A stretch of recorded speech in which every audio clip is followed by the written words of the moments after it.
Hi, everybody. Okay, that was He pretty. couldn't trick me. I pushed the button already.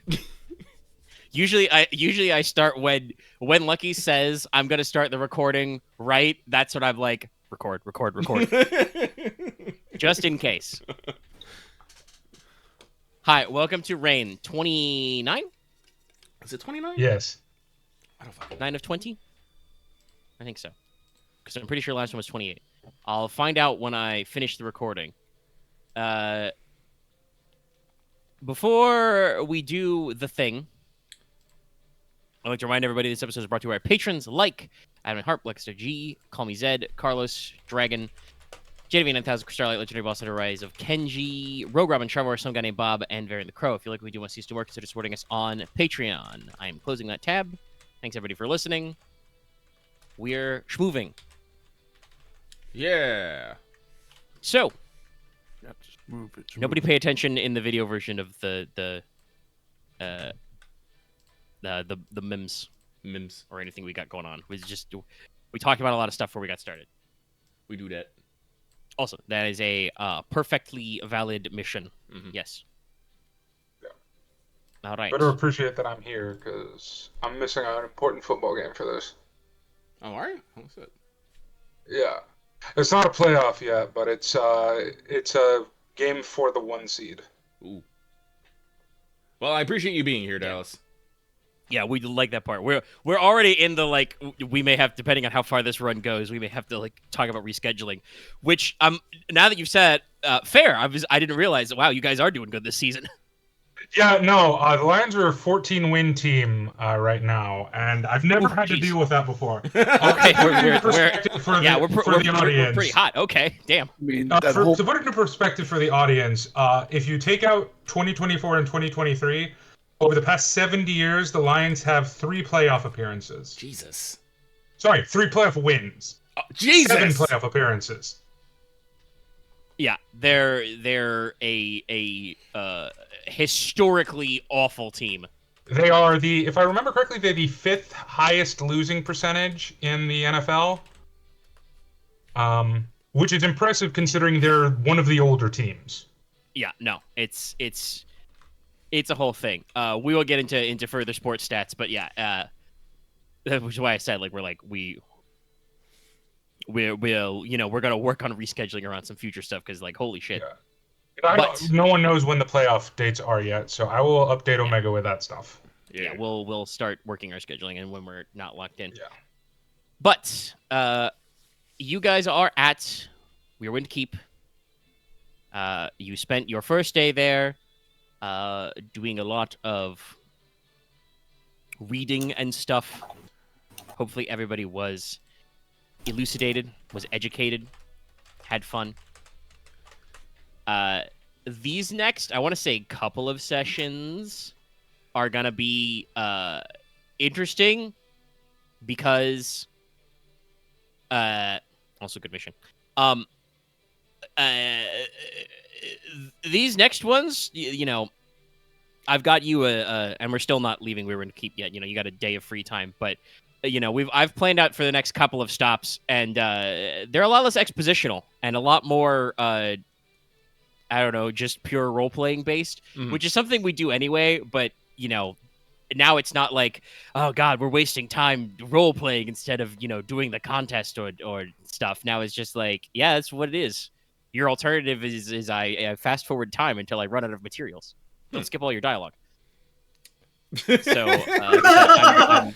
I'm gonna be interested to see. Lucky, you think of the same post I am? Yeah, no, the fucking South Park fracture butthole pose. Just skip the dialogue. Someone's dead. What happened? Yeah, don't do that, because like I said, it's I don't know exactly how it's gonna go, but I imagine that after I don't know if I would call it busy, but a lengthy day in the reliquary and what they call the scroll vault, the in-house library, that most of you are, probably not not too high energy for the evening time. Probably not, no. Some of you may be a little dusty. And obviously, as we discussed, Konrad has actually not been librarying and has been, stretching, walking around, looking at stuff, throwing stick to dog. Yeah. As I think it came up last session, but to reiterate, not planning on any high-level formal dining tonight. Mm-hmm. It's your first day here. You are going to have a second full day, and in general, you've been on the road part of the day and been out and about. So, probably a relaxed, not formal dinner. Some of you may be able to, figure out your own exact position of dining arrangements. There's probably some sort of like formal supper,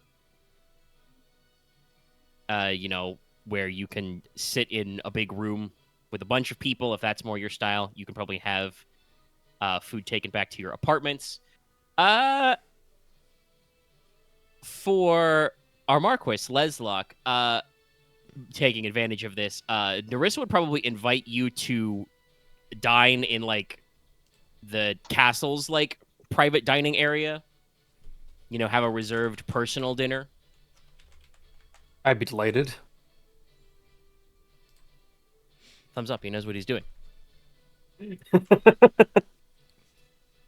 No, I think we're gonna avoid that part, if only because that's one of those things about propriety. I think it's more of a time. It would probably be slightly scandalous, even when engaged for the lady of the castle to invite the Marquess back to her double private secret chambers.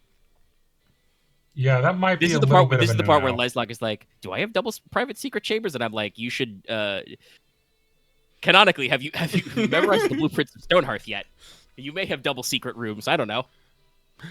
When we get back, we'll think about that. I just want to imagine that just like sometimes sometimes we're just in a room and just someone opens up a secret door and like, oh, so this is where this leads. And you're just like, what the fuck? I wonder how many like bloodlocks there are in that. If there was a castle that had that shit, it's got to be Stonehearth. Nicola may or may not have commissioned a secret alchemy lab somewhere. Who built Stonehearth? The earliest version would be Logi Torchbearer. Yeah, there's probably some ancient in the base, in like the least. Honestly, like, the base considering what happened with like the Mountain of Life and the weird shit there, yeah, I'm pretty sure Stonehearth got some fucking. No, like there's also there has to be an alchemy lab somewhere, right? I think I also said that according to folklore, like your walls have never been breached. Like nobody's ever actually gotten to the inner sanctum of Stonehearth before because you guys are not the strongest stone, but like the most technologically adept. I think the only other people I would go to for like crazy weird secret passages is probably somewhere in Espada, but I imagine that those are not like secret passages for funsies. Those are just exclusively extra murder holes of like, yes, this is the secret passage we take over the covered gateway so we can throw rocks at people knocking on our front door. Or this is for when someone wants to toss dwarfs at them. Or this is where we can flip out the window and still like grab the hinge and then slip above it actually when you jump out the window to pretend you left the house. Yeah, we've got our secret reverse ladder so you could leave without saying you left. No, remind me to make that a to-do list of like I need to find Logi Torchbearer's wife's secret alchemy dungeon. Honestly, your best bet would probably be starting in your the keep doesn't have a cathedral, but you have a private chapel. Yeah. So you should probably ask your local priest, like, hey, how old is this? When did we build this? What's hiding under the altar? Clearly, Nicola will have to find 3 animal figurines and stick them into her leaf to open up the fucking the open secret passage, and they're each in like different parts of the castle. That's a great open world quest. Like, hey, find the lost 3 medallions of I think it's Soleil, the fire dancer. Find out where she dropped her 3 relics. Oh, actually, speaking of relics, what was the name of the place on the Isle of Verity where that the Sister Inquisitor was talking about last time? Oh, yes. It's mentioned a couple points in the houses, but it's... Let me make sure I'm spelling it right. think it's the Astrakhan Hill is your equivalent of the Vatican. Astrakhan. Can you spell that, please? So, otherwise, Yeah, I put it in the chat. Thank you. I'm pretty sure that's how I spelled it. Yeah, the Astrakhan Hill, which is like it's a hill that is opposite the peak of Mount Throne, so it is like the most holy you can be and still build. So they built a huge cathedral on top of it. So like I said, that's your equivalent of the Vatican. Is where the Pontifex is based. It's where all your historical religious archives and relics are stored. It's where I think it's the clerical council, the council of the cardinals meets to talk about stuff. Yeah, no, because talking about saints and relics and stuff, I am actually curious if there are any saints and relics of Dea Tacita, so go check that out. Yeah, I haven't written anything down yet, but I've made sure to think about it. Yeah. But yeah, so like speaking of like ancient history, this is relevant because you're in Weirwind Keep, which is a castle fort structure that has existed since at least roughly the time of the Covenant, and they have a pretty cool basement. So now all of you are thinking about, man, my basements could be cool. Konrad can think about when he refurbishes that one castle if he needs to give it a cool basement. Or it might already have one. True, it might. I think it's I mentioned before, it's supposed to be a cliffside castle, so that means you got to do the super long, creepy stairway to like sea level for the secret boat entrance. Gotta have a hidden cove where it's just enough room for one big ship. We got to get our adventure on. But yeah, so like I said, you guys can decide whether you would like to like dine in a grand hall situation with lots of people, or take private dining in your guest rooms. The guest rooms in Weirwind Keep are probably like, I want to say you can tell. I do like to keep interior decorating notes throughout this section. You can tell that this castle, like, guest rooms are definitely something that like Nerissa herself like looked at sometime in the past like 3 years since she got the position as lady of the castle, and has just been like, okay, we need to fix this. Like a lot of your decorations are like very new, very modern, not like turbo expensive, but obviously all very high quality. I'm debating whether or not I should no, I think I can say some of you might be economically knowledgeable enough or mercantile enough to wonder if maybe she got fleeced on a few of these. Like, some of these rugs look very fancy and were probably paid more money than they're worth for. But, it's all very high quality. The interior decoration style, I think, of Crown that is, like, very modern would probably be, like, you're looking at, like, cast iron frame beds, maybe like silver or gold gilding, very like soft plush mattresses, probably goose feather or goose down stuff, that kind of thing. Get some cotton in there if not. No straw bedrolls for any of you guys. You have too much wealth for that. And if that's too soft for you, if you're some kind of like ascetic monk living freak, there's probably some slightly rigid but still plush couches you can sleep on instead. Just thinking of the joke, if I wish to sucked more. That's inaccurate, but it's funny. Honestly, I wonder what iron demons are used to sleeping on. Yeah, that's something I thought about when I decorated the Iron Hill room. I imagine that you guys probably use a like stone slab base, and then it's got to be like either a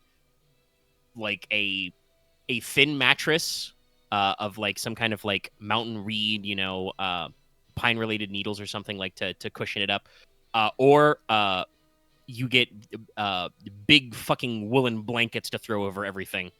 I'm thinking it's probably the latter, and that's probably something that's happened more recently as we've been opening up ourselves to more trade. Because there's only so much you can do when you live like the Dwemer in Skyrim. Gesundheit. Jeez, excuse me, sorry. Double Gesundheit. Inos is probably used to sleeping on stone slabs, but they usually have some sort of like futon mattress or something on top of it to at least cushion it. And I mean, hypothetically, like you can you can sleep on a rock. You know. Yeah. It's just that usually rocks are very good at temperature retention, so get you some light sheets or blankets to crowd up. But yes, no, everything here is like, again, very very plush, very high quality. Like I said, soft pillows. Probably for the quality that you guys are sleeping at. Some of you at least are getting rooms that have like imported silk sheets, that kind of thing. But yes, how do the rest of you? Leslok's already put his appointment down. How do the rest of you feel about dinner? Inos will eat Grand Hall, eat with everybody, chat it up, socialize. I'm not gonna roll it out because I'd be rolling for dozens of NPCs, but you probably get the expected amount of funny looks from a small chunk of the people, but just as many people are just kind of like, whatever. What does Alestra plan to do for the evening? That is a good question. Does she want to take dinner in, or does she want to eat in the hall? Because I will probably be following whatever she's doing. Honestly, she would probably prefer to eat in. Okay, then we'll probably just have dinner together in our little section of the... Yeah, no, you the guest rooms, you'd have like studies, with drawing rooms, and like, what we'd think of as a living or dining room, aplenty, because this is the beauty of high quality noble living is you got lots of extra rooms, and you have strong guaranteed privacy. So yeah, you have private dining areas you can withdraw to. Mm-hmm.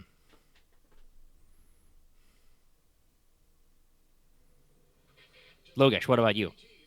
Yeah, no, I think just Logesh will just keep, still with some wincing thanks to still getting that 2 killing in his body. He still take it easy and just have a relaxing dinner with everyone.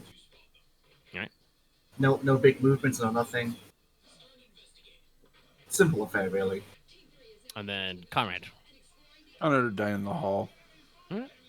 and maintain his usual level of sociability.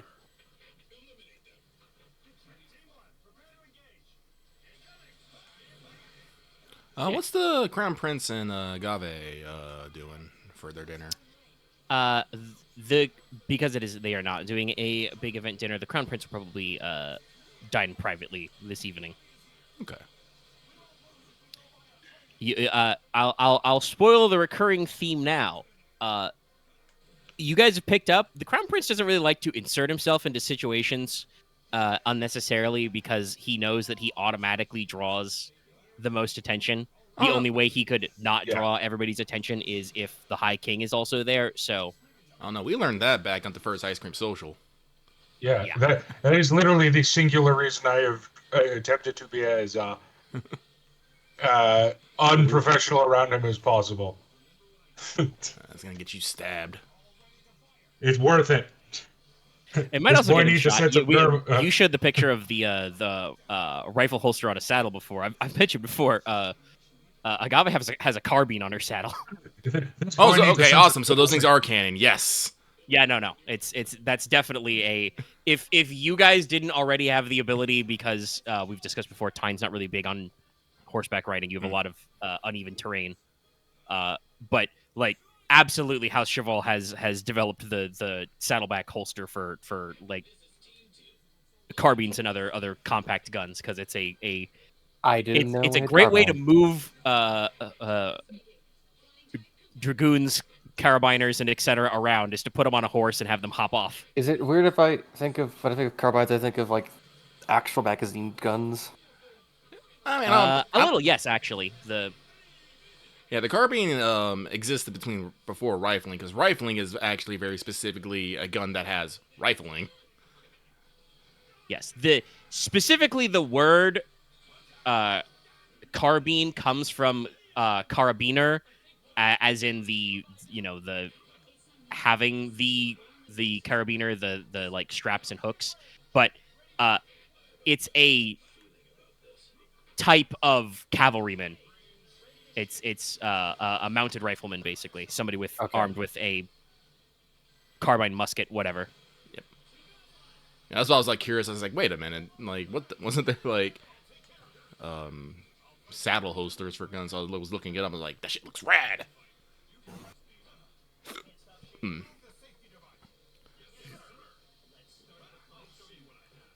But Inos will eat in the Grand Hall and try to be a little sociable, but probably won't actually do much.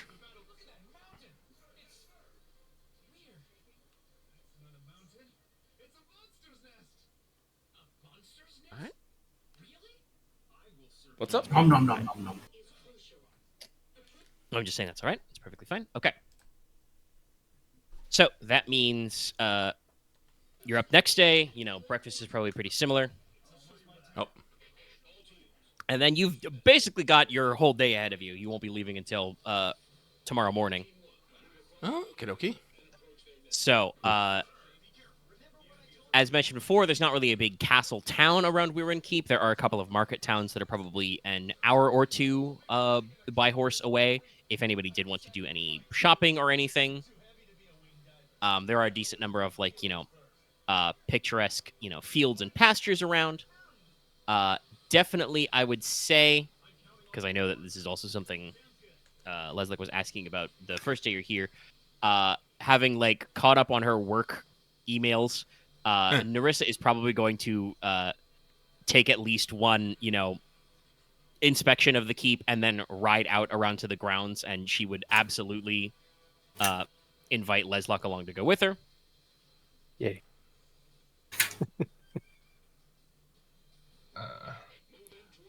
I know that Leslok has certain plans to keep his, friends and family in the loop, but I don't know if you want to try and pull them into this or let them leave to their own devices.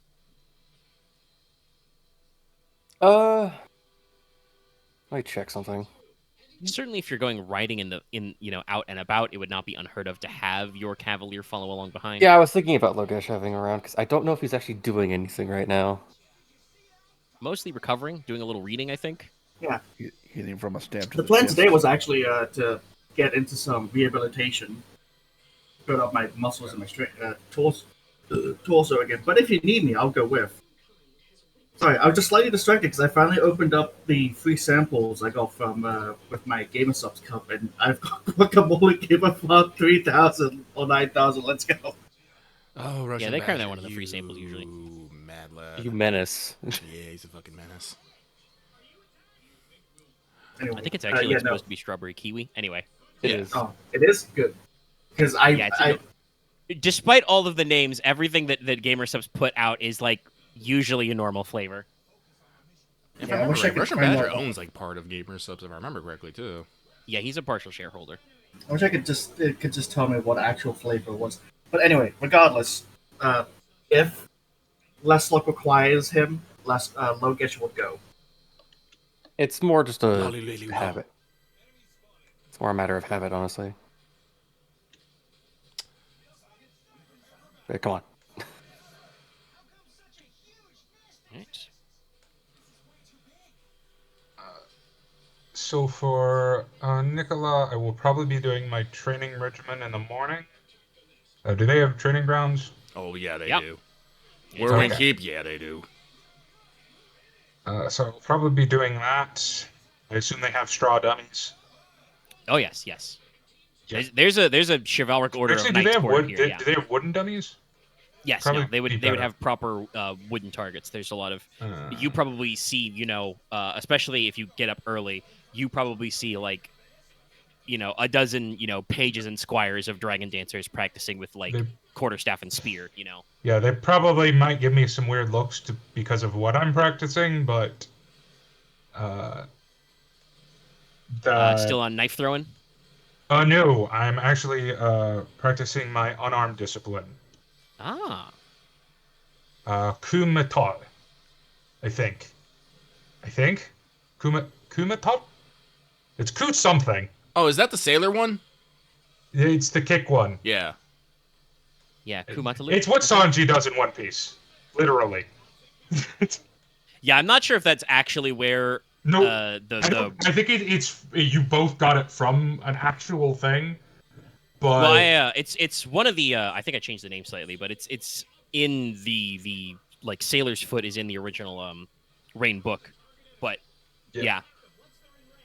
It is probably based Okay, on so actual. yeah, I'm well so within my I'm well within my limits then. You're working on your But yeah, I'm working on Kumata mostly because I have my knife throwing discipline pretty fairly done. And I figured I looked through all the unarmed disciplines, and I'm like, which one makes the most sense for a one-armed person? Yes, the one that focuses on legs. No, very solid. It also being the Islander one probably doesn't hurt. That probably does not hurt. I honestly, that would make sense. I probably picked it up while I was traveling in Marin Lands.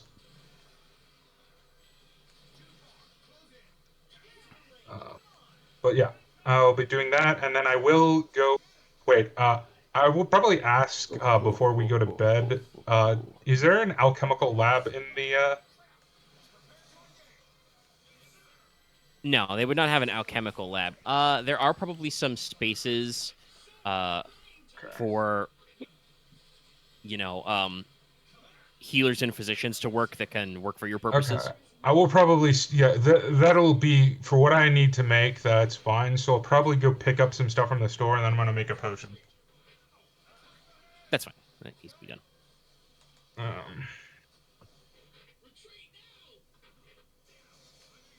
Yeah, that's pretty much gonna be my day.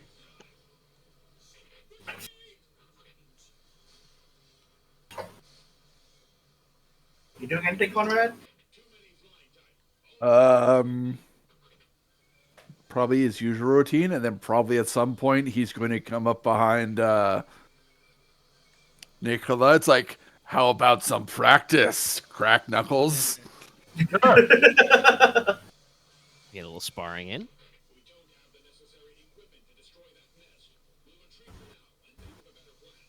And then probably after like some morning practice and stuff like that, Konrad would probably leave the keeping, kind of traverse the countryside on foot with his animals and stuff. Right.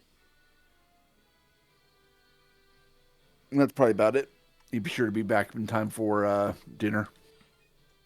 Or back in time to clean up for dinner, I should say.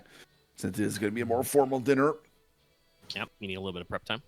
Yep. Yeah. Enos, how about you? He'll probably touch bases with our teen girl squad in the morning. Basically, go over what they learned about dragons and what they can do from there, and come to the conclusion, not much. We actually got to find a fucking dragon.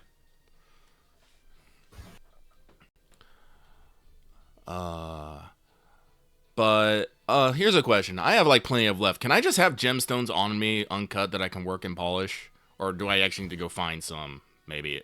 No, you could easily have the raw materials you need to do your craft on you. As we said, you guys are mostly fantastically rich and did make sure to say, hey, let's make sure to take a wagon with us too. So yeah, so probably Inos probably has like the most basic of his like goldsmithing tools like wrapped up, but if you have a wagon, he probably has like a chest in there with more of them and probably some gems and things he can work. So I would like to probably spend the day working on gemstone soul. Let me double check this. Yeah, it takes 7 hours. yep. So yeah, I think like from after breakfast, after meeting with Aurelia and Alestra, he would probably,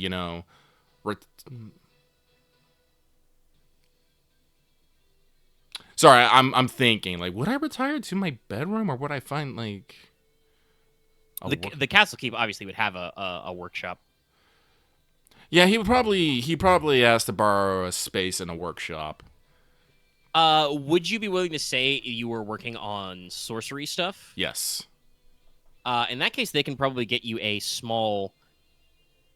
It's probably smaller than the like actual castle workshop, but is much more private. Because remember, they used to also train sorcerers here, so okay.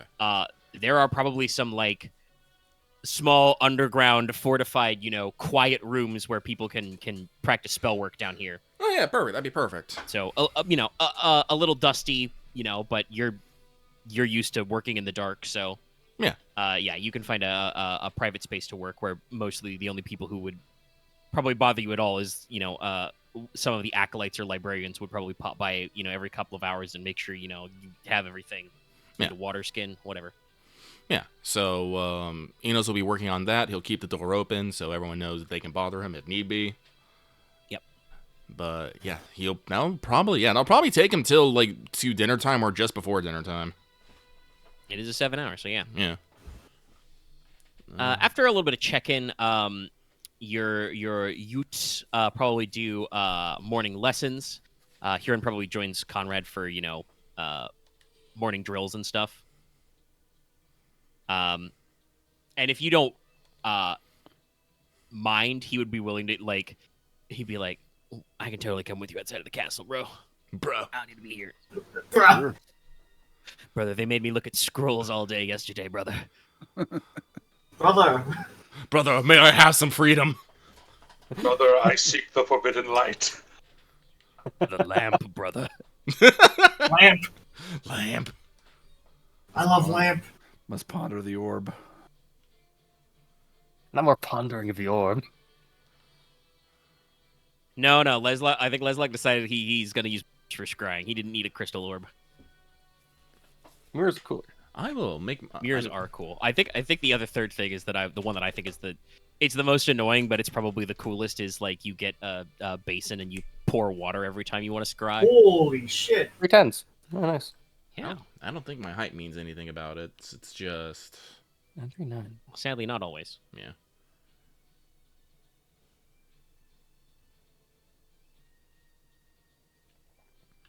Yes, but I am getting a gemstone of metal and setting it into a ring. And I'll be wearing it. So, Right. what we said was a good one, like fire quartz? I think fire quartz. Fire quartz, I think, is what we Or had Smoked settled quartz. for metal oriented or whatever. Yeah, because fire quartz is a gemstone that is often found next to iron and whatnot, if I remember correctly. on. And volcano. Yeah, I believe so.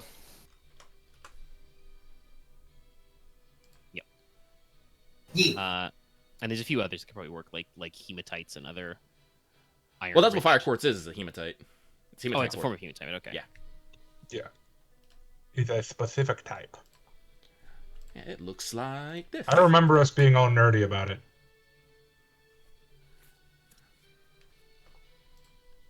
I mean, yeah, I'm looking at that, and I don't even need to know that's fire quartz to be like, yes, this is clearly a quartz with iron impurities. I know how iron works. I don't. So basically, Well, iron is the reason why your blood is, well, not exactly because it gets red when it gets oxygenated, but hema, there's baby. iron in your blood. Yes, hemoglobin gets the hema from iron.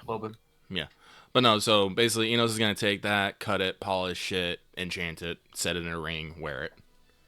Yep. Honestly, the Alright. cutting and the polishing and stuff is probably going to take a couple more hours now that I think about it, because the 7 hours is pure. So, yeah, definitely taking me to dinner time.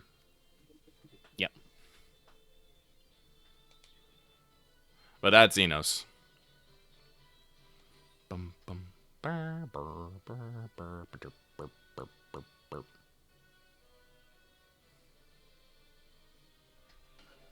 We're gonna cut to Leslok and his lovely date. Oh, we're skipping over that. Or did I miss it? Because I forgot. No, I mean that was actually what I was going to ask was if Leslok had anything specific to talk about with Nerissa on the date, the ride. So ride. Oh, I need to make sure I write down this. Unfortunately, I think he ring. does, but Axe is blanking right now, so let's just move forward without having to It's fine. Yeah, if you didn't have anything right now, it's all right. You speak to her plenty. I will say she would use this opportunity to introduce you. How about them Leslok, cowboys? to, someone she did want to introduce you to, which is Aranza du Crown. Dame Ducrown is a senior member of the Order of Dragon Dancers and was Nerissa's mentor when she was a squire. So she would absolutely want to make sure, to be like, Leslok, you must meet, blah, blah, blah. She was my mentor, etc. You must meet Sisho. Probably would not. No, Nerissa doesn't seem like the type who would, like, make a huge deal out of making sure you, like, have a really long conversation, but, like, definitely wants you to meet her to meet you, so on and so forth. And where do I have that? You're right I there. just see it. Hold on. Sorry, no. Oh. Finally, after all these years, I have a Benny Enma. Ah. Damn. Okay, now I remember what the extra thing is. My sorcery pool gives me gobble dice against... we actually had to change how this was worded, but... harmful effects. I don't know what harmful effects I'm going to get from metal aspectic stuff, but it's there. Maybe if I fall in the pool of mercury. Probably something. If someone dropped oil on you, would that count as a fire effect or Oil? Well, the oil would have to be on fire for it to count. Yeah, no. Honestly, I would count oil as an earth, actually. I guess any like earth aspect traps that shoot arrows or like swing blades at you. Nah, that would just be. I mean, you get the armor. Yeah, I get the armor, but not the gobble dice. We've talked about this before. There's a few different things it could do. Probably some sorcery, and there are probably other environmental hazards. Like it's comical, I know, but like if somebody tried to drop an anvil on you, basically, which would do like inverse falling damage, I think that would count because that's a case of like wielding physics against you. But 10D gobble dice. Yeah. Against metal effects, I guess now, I is should that say. when it's rolled or when does it roll your sorcery pool as gobble dice? It says the gem automatically rolls a pool equal to the caster sorcery pool when the item was enchanted to generate gobble dice against any harmful effects. Okay, so yeah, so you don't. I wanted to double check. It's not that you have 3d10. It's that whenever you are subjected to this, it rolls a pool equal to your sorcery pool right now, which is 10, thankfully, to do it. Which is good. Thumbs up. Thumbs up. I'll be making more of these rings as I have at the time, because they are rad. Yes, okay. Artisan to do crown, Dame Captain of the Dragon Dancers. I made sure to put it in there. Again, Dame Ducrown is a fairly average height, probably like a hair shorter than Nerissa. Kind of either you would say dark red or light brown hair. Green eyes, pretty typical, features. Obviously, she's ranked as a captain, so she's experienced in the work with the spear. Probably, honestly, a handful of you probably get introduced to her because she's probably overseeing, training of, like I said, pages and squires. Make sure to do a decent bow. I look up so many things for this of like, when did this come into origin? Hey, by the way, fun fact, this is completely unrelated because it won't come up at all while you're not in Teine, but strictly speaking, the Norlish, you guys should have a version of fried chicken. What? Because it wouldn't be American-style fried chicken yet, but it's a traditional Scottish recipe to fry chicken in lard. Scottish. Yes. Dude, Scottish food is... people... Can I go on a slight rant? Just a slight rant? Okay, people have this weird perception of Scottish food because of haggis. Scottish and Irish food is so much better than British food, and it pisses me off. I mean, yes, it is. Most British food is like the very bottom rung. But but everyone, if you tell someone like what's Scottish food, they'll think of either haggis or beer. And while the beer one is fair, I'm just like, Scottish cuisine is so much more than just haggis. Anyway, rant over. It's the fact that the boiled sheep stomach is kind of a deal breaker for most people. But no, there's plenty of other recipes. Okay, Yeah, cool. like I I've said, had that like it would 50 not be billion times in Mexico. People don't think Mexican food is just tripas. But like I said, it would not be what we think of as American style fried chicken because that's a No. synergy of West African and the Scottish and British style. But like I said, you would absolutely fry chicken in lard. It's like boring white people fried chicken with no spices. Well, you might have a little bit of spices. You would still add something, but it's what you can get, which is probably Each on its Like, own do you is still fancy. like dredge it in like flour and stuff? I'm curious how they made fried chicken. by then. I think in this case the equivalent of the breading is the fact that you apply the lard to it as a starch and fattener. Oh, interesting. So it pulls double duty. Interesting. Besides, most meats on their own need something with them to make them actually have flavor. It's like extreme premium meat. Yeah, I'm pretty sure if you start frying chicken, slab it in lard, that's gonna get some of that large animal It'll fat. have So- flavor, but I mean, dude. I save bacon grease, man. People, I have gotten many looks from how much spice I add to my food occasionally. Like you take fucking bacon grease, you put that shit through cheesecloth. You put that you can put that shit on. You can use that shit for just about anything. Also, yes, I just double checked. In fat, which is the lard, with breadcrumbs and seasonings. So, Yeah, breadcrumbs. Ooh. Yeah. You do also bread it. Okay, that sounds nice. That sounds. Like I said, not quite modern American style, but I was literally looking this up because you may have some opportunity to go picnicking later, and I was like, when did guess- exactly the concept of I frying guess we called them. chicken I happen? guess we would call them chickens, and I guess it would be called Norlish chicken. Yeah. Or just fried chicken. Or fried It'll probably chicken still be with no called fried. So someone can open up an NFC, a Norland fried chicken. True. that a century. That's 2 sequel campaigns down the line. Does this mean? Can I open a chicken bucket? Don't you dare! I mean, it'd be more of a I- chicken I- basket because you'd. Well, I Chicken guess you could serve basket. it in a tin pail, but probably a wicker basket would be better. But no, absolutely. I Listen, heard- like I said, I heard the picnicking tone of is a thing Dallas we're is going to talk giggling, about. and I knew. I hope you guys are ready for hardcore picnicking. We're going to talk about it, but later. Yay! But like I said, you guys are introduced to Captain Ducrown, and like I said, if you have anything specific you want to say, but she definitely makes some aside comments about so nice to meet you, your lordship, etc. Ask Narissa how things are, and so on and so forth.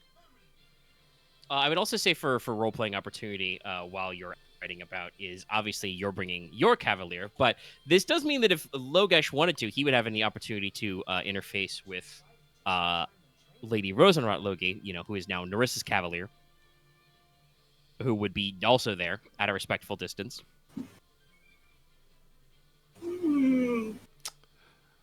Take a shot. I'm just trying to think what Logesh would talk to her about. Don't talk. Just What pull out the weapon- Quattron board. Oh, You know what? A little hard to do that from horseback.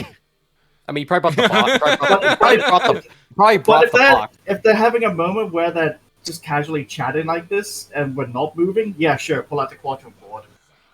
All right, sure. Roll Shall- some tactics for me. I challenge you. Oh, clearly you just need to learn how to play Quantrum like those fucking like super OP shogi professionals who can just, or chess players who can just say moves and memorize the entire fucking board. Or the ones where you see 2 people playing a chess game, they move 3 pieces and go, okay, you win. With my master die, I'm gonna pick What are you doing?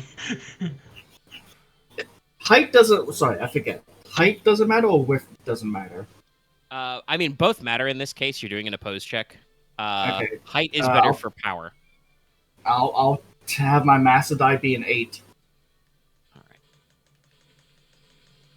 right. Okay, all right. There's a set of stats I should lock up, but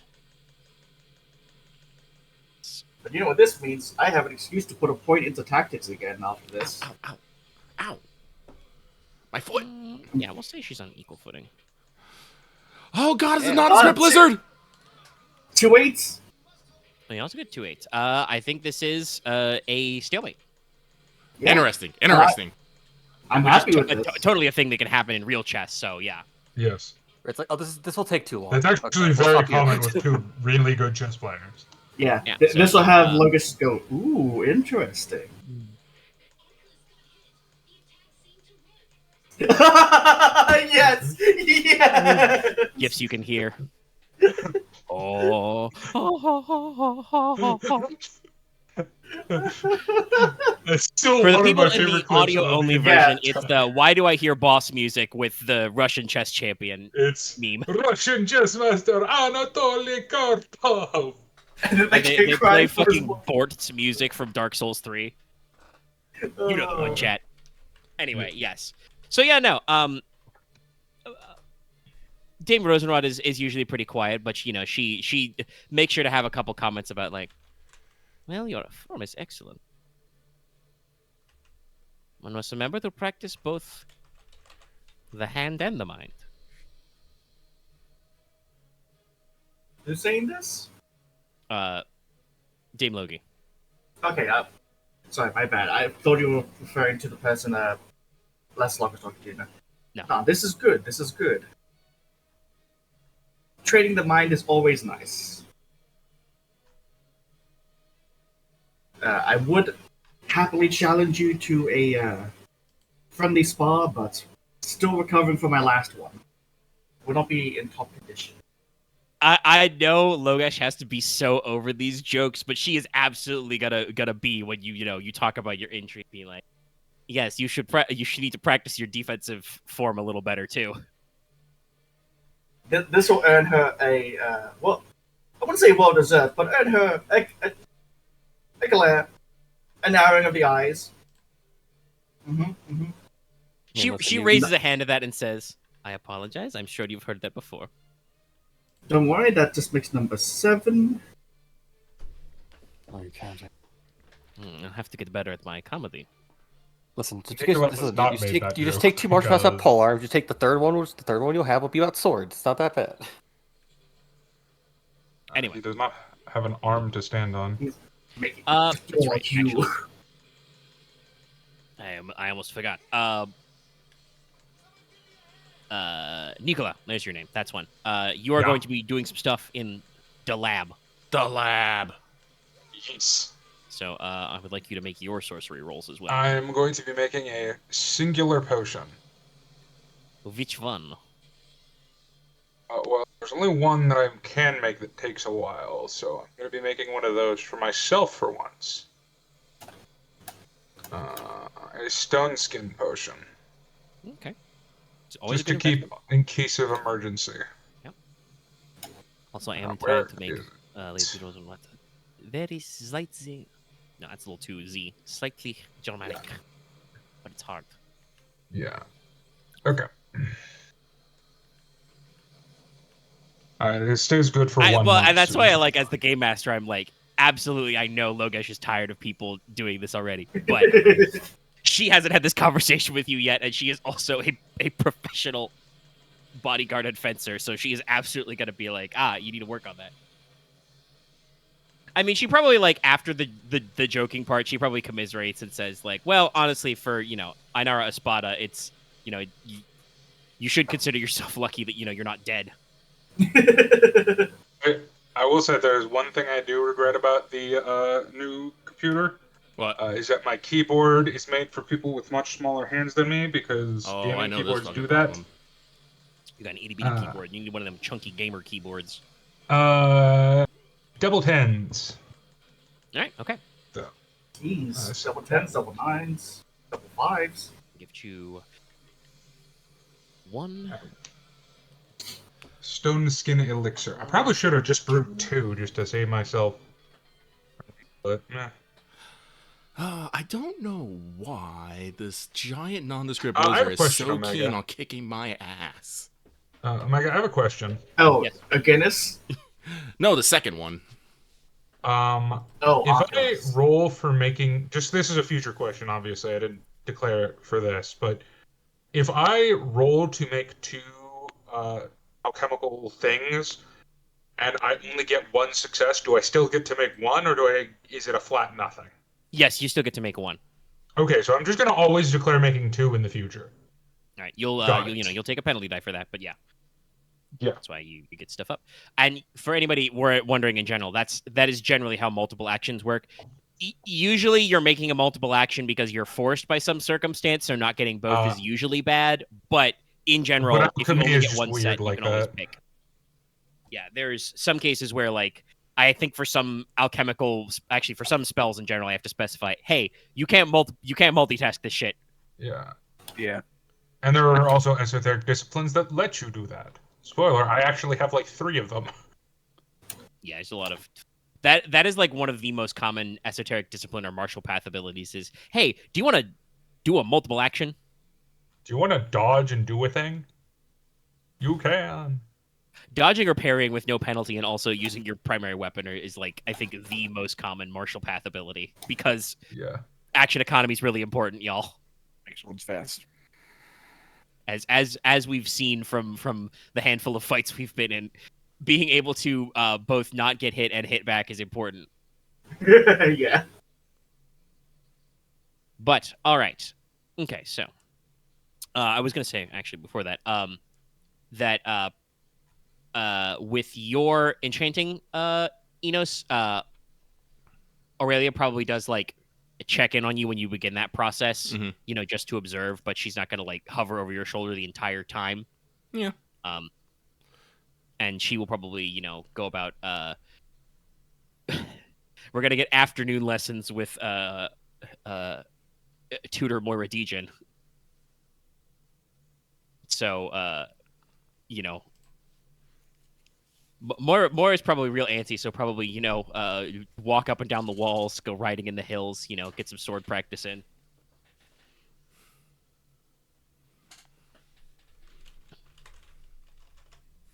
Honestly, yeah, I think the prince and his crew probably keep themselves to themselves for most of the second day as well. He makes sure to get in, like, a official, tour of the grounds and the like. Take some notes, write some letters back home. For the second day in a row, Kev's Verity is absolutely deep in the library. I'm gonna be honest. I'm pretty sure you guys don't know if he left last night. He's been here this entire time. I mean, you Are we sure he's not a spy? Do a big group dinner. No, brother. I think he's simply a scholar.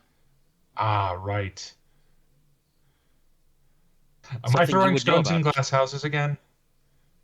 Yes. Throwing explosive grenades in glass houses. No, not What's quite grenade? so violent, my lord. We know What's a you grenade? know what a grenade is. You deal with alchemy. Fulminating jar. That's a grenade. The etymology of a grenade is a little loose, but I'm pretty sure somebody has put fire sand or demon fire in a clay jar or a rock and, like, stuck a fuse in it to be like, yo, let's see what happens. Turns out shit explodes. Yeah, no, it's from fucking 16th century French and Spanish from the pomegranate. We got a lot of those. Because they look like pomegranates. Yeah. I know that, like, the original the Chinese, like, literally the Chinese word is, like, thunder crash bomb or something, and it was literally, like, a hollowed out rock. Yeah, I think it's like thunder bomb. But At least the Chinese is. I think that even some of the early, like, European types were still, like, cast iron, spheres and wicks, basically. But yes, so you guys know all your terminology. But all right, in that case, if nobody else has anything else they want to block out for the day, just take a kind of a quiet day, each your own. Yep. Spend some time socializing, with your individual pals. Dinner. So this is high dining. I have not broken this down into, like, extra big, look at, like, what the courses are. You guys should probably have a good grasp about what the cuisine type in Crown is like after, being through here so many times. This, will be formal dining, though, so, you get all of your best dress on. cuffs, coat, tails, gloves, the works, tie, etc., etc. I think all of you would be rated at the high table.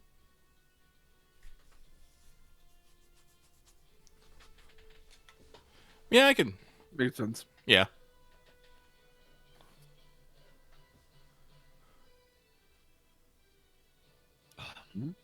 Sorry, stretching my neck. That is an image. Yeah. No, early black powder shit's very funny. Because, I mean, they do exactly what you would expect humans who've just discovered gunpowder to do is like, okay, what can we put this in? Turns out, everything. It's very much when all you have is a hammer. When all you have is black powder, So, you're like... yeah, to anyone who thought those firework designs in Mulan were, like, stereotypical joking, no, that... No. Yeah. That's actually what they look like. Fireworks in my time. So, yes, dining, you'd all be at the high table. It's probably, one of the situations where, like, as the lady and the hostess, Nerissa, is, at the head at one end. The crown prince, the guest of honor, is at the opposite end, and you guys are divvied out accordingly. Being affianced, I'm pretty sure Leslok is probably strung a little closer to Nerissa's side, and then you guys are kind of, scattered around. I am wherever I am seated. I'm trying to think where actually I should look at my seating charts. Where actually would be the best position to seat Logesh? Is he like on Leslok's left side, so that he hypothetically has his arm draw free to cover Leslok? I can answer this because I know this bit of random fact trivia. Is Leslok left or right-handed? I think. Is Leslok left or right-handed? I think I'm left-handed actually, because I think this is the way he's. Then Logesh would be set on his left because he would be expected as a bodyguard to taste your food.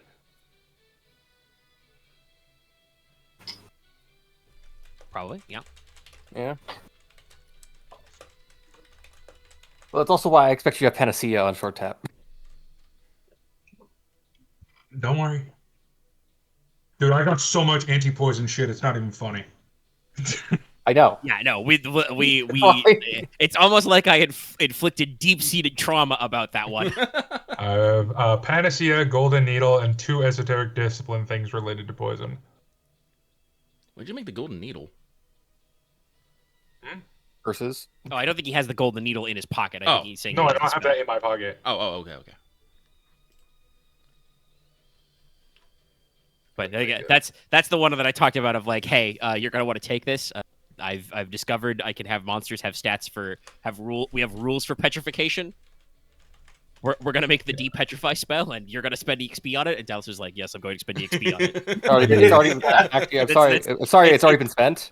It's my thing I like to do when you guys talk about needs or I talk about other stuff with characters, and I like make a new sorcery, and I'm like, hi guys, sorry, I'm making you spend more EXP. Yeah. You will want Fine. this. It's not like I still have like 12, 15-ish spells to get. I think I'm actually kind of done on spells. But At least also until have we discover a some new fuck ton of spells. them. Anyway. Also, we've talked about this. Alchemy's weird. Yeah, like 15. most of your 15. shit is super cheap because it's all takes you hours or minutes to prep. Yep. As opposed to, like some of the higher end spells, like there's a lot of like 3s and 4s and 5s in dragon sorcery, say, because all of it's like instant cast. I mean, this would be Your on enemies explode and die. Nerissa or Dame or whoever. Nerissa's in charge of the castle, right? Yes, she is the Lady of Weirwood. Okay. Would Nerissa be comfortable with Oriadnir in the dining room? Or not sitting at the table, yes. obviously, Yeah. just in the room. Okay, then he'll be chilling out on the back wall. Yeah, honestly, she probably thinks it's quite neat. Small man, and you've probably gotten some interesting looks with it, like following you around places. But yeah, no, kind of stand in the back, That like I said. steel thing, isn't it? It's the silver chariot, yeah. Right, it's the small metal man. I mean, it's like 5 feet tall, isn't it? Yeah, it's short. It's significantly shorter than Nicola is. Yeah, Nicola's tall like a weed. Yeah, he's also he up until fairly recently he was a thin, like sickly thin person, and now he's just a athletic thin person. He hit the GTL, the Gym Tan Laundry. Yes. But yes, so like I imagine that you guys are probably one side up and down the table, and Enos kind of taking the further end a little closer towards the prince. Yeah. And then opposite you are the in-house lords and stuff. Norse's aunt, who's the steward of the castle, several high-ranking knights and other etceteras. And as I was saying earlier, it's I have not for this case run down a high-class dining plan, but you're probably familiar with most of the courses. It's this season it's a lot of fresh poultry and fowl.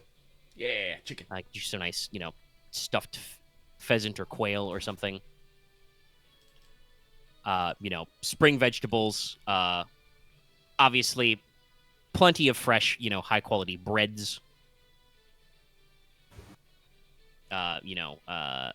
Dairy is also pretty accessible, so there will be, cheeses and the like. Served with a nice spring wine, and yeah. Any particular conversations you guys want to have at dinner? Oh.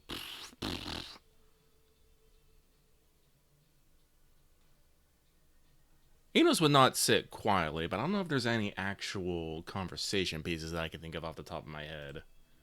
When did Whirwindkeep stop teaching sorcery? Is that like a long time ago? Yeah, I think like No, he said like St. Helena was like 250 years ago. Then I would probably casually mention to Nereza at some point if she had considered reintroducing the sorcery school element of Whirwindkeep.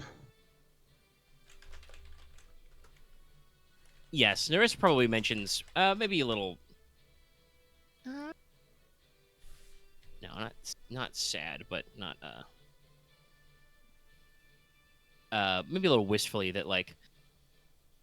Well, strictly speaking, we since there are no more dragons to hunt, at least know where the people are. There's not really a lot of aspirants anymore. Ah, a shame. We have plenty of scholars and historians who make sure to study the old texts. And certain arts are kept alive by the Order of Dragon Dancers. It's much like Of the art course. of dragon riding. Well, may there be such a time that in the future, perhaps it could resurface. Sorry, I have to get back into my accent. Spoken like this in a while. Perhaps there should be a time in the future that it could resurface. And now Nicola is quietly thinking of ways to instill a dragon break into this world. Yeah, no, Enos would, No, I don't know. I don't know how far conversations travel.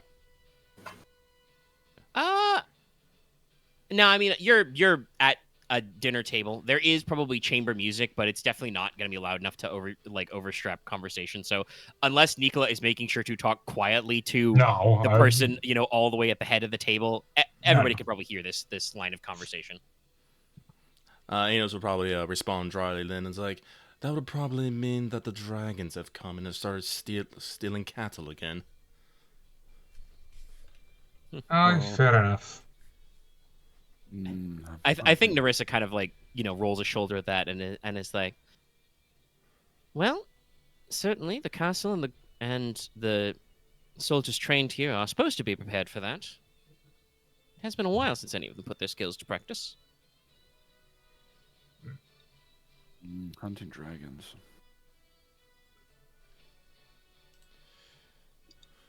I feel like I don't know who would make it, but somebody might, Konrad, mutter yourself. Somebody might have a conversation about like, well, you missed learning about all our cool dragon facts, TM. I'm glad you said TM. I was gonna say TM if you didn't say TM. God damn it. What are you talking about? Here, You guys just went to a dusty library. I made a lore booklet for you. How nice of you. It has I've drawings on actually, it. talking about, like, Conrad you purposely holds it upside down. dusty you went into a dusty library. I feel like actually Alias actually has a comment about that, and it's like, actually, it was surprisingly clear of dust, and I did take a couple of interesting sketches of some of those dragon skeletons you have down there, cousin. It's turning to Nerissa.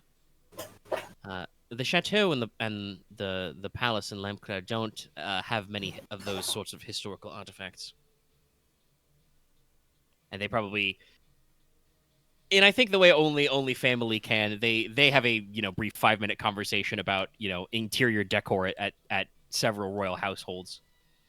I was kind of dwelling on this for a bit because I got it in between we started dinner. I was thinking about it, saying like something probably was like asked when we were out earlier. I'm sorry.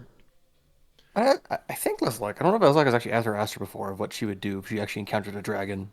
Kill it. There's a few follow-up questions involving like what kind of dragon it'd be, but fair.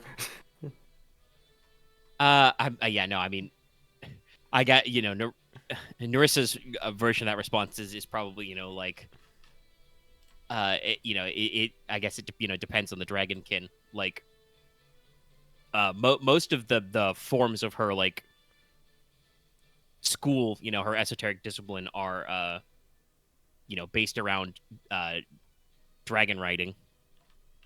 So like if it was a Child cavalry drake, she'd probably try and apply those styles. But if it was a true dragon, a full-size dragon, that would probably have to involve some kind of conflict. I think one day I'll try to find one then. Might take a long time, but nothing's impossible. She probably kind of like smiles a little, politely pats your hand, and says she wishes you luck. The undertone there is wishing you, because her ancestors have been double checking for like 200 years and Yeah. not really brought it up, but different methods. I must say, I was also how do I say this word? That was a very strong Impressed- accent you have there. Impressed with the anatomical diagrams left behind by many of the scholars. They're very surprisingly detailed for such early works. Oh yes, they, at least according to diaries and accounts, they all took it very seriously. It's something we don't think about, probably, but the more common varieties of monstrum are certainly nasty enough, but, a dragon, it's quite large, intimidating, armored all over. There's a lot of genuine scholarship in figuring out how to best them.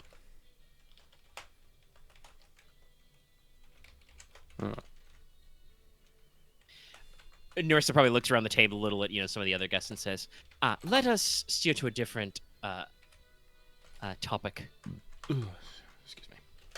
Something that goes better with a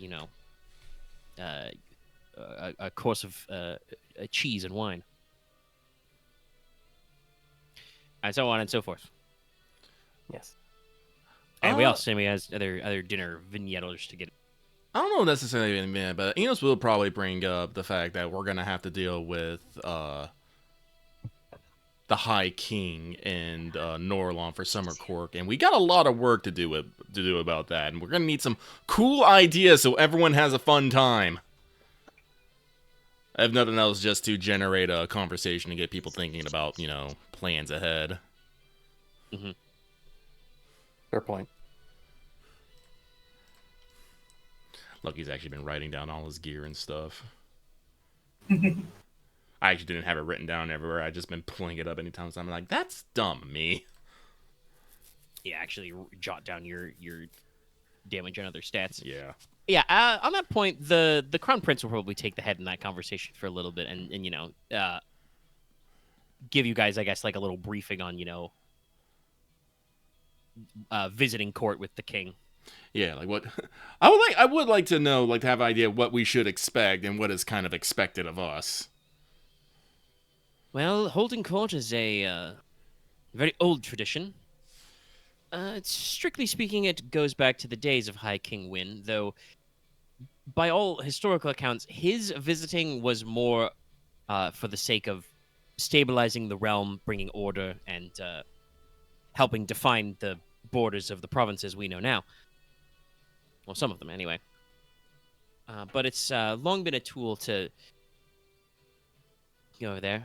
He, shoots an aside glance at some members of the table, and then, returns and says, "It is not incorrect to say that holding court can be seen as a sign of the power of the High King to impress upon his peers and vassals, but it is also a sign of respect, of patronage.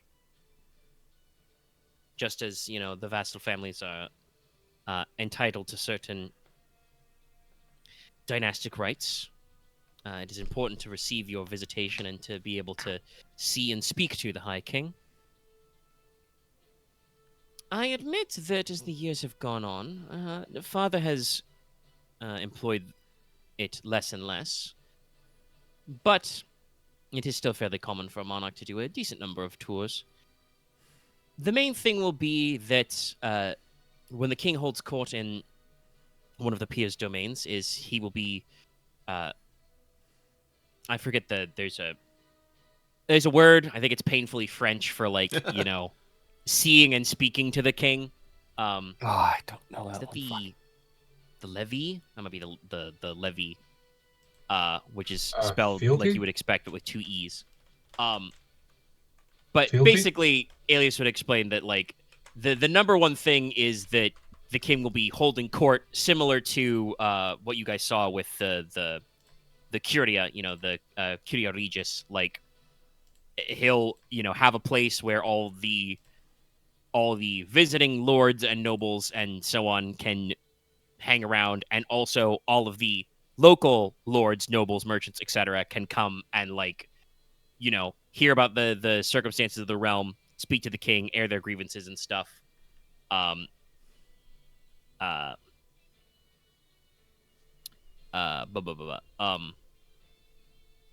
the word I'm looking for? Oh, I think I found what Merchants and craftsmen can, proffer patronage, etc. Basically, the king does the stuff that you would expect out of Leslok as the governing lord, but kinglier. Usually, the hosting province does take it upon themselves to make sure they show their best, whether it's craftsmen and arts, cuisine, entertainments, or just the nature of the realm.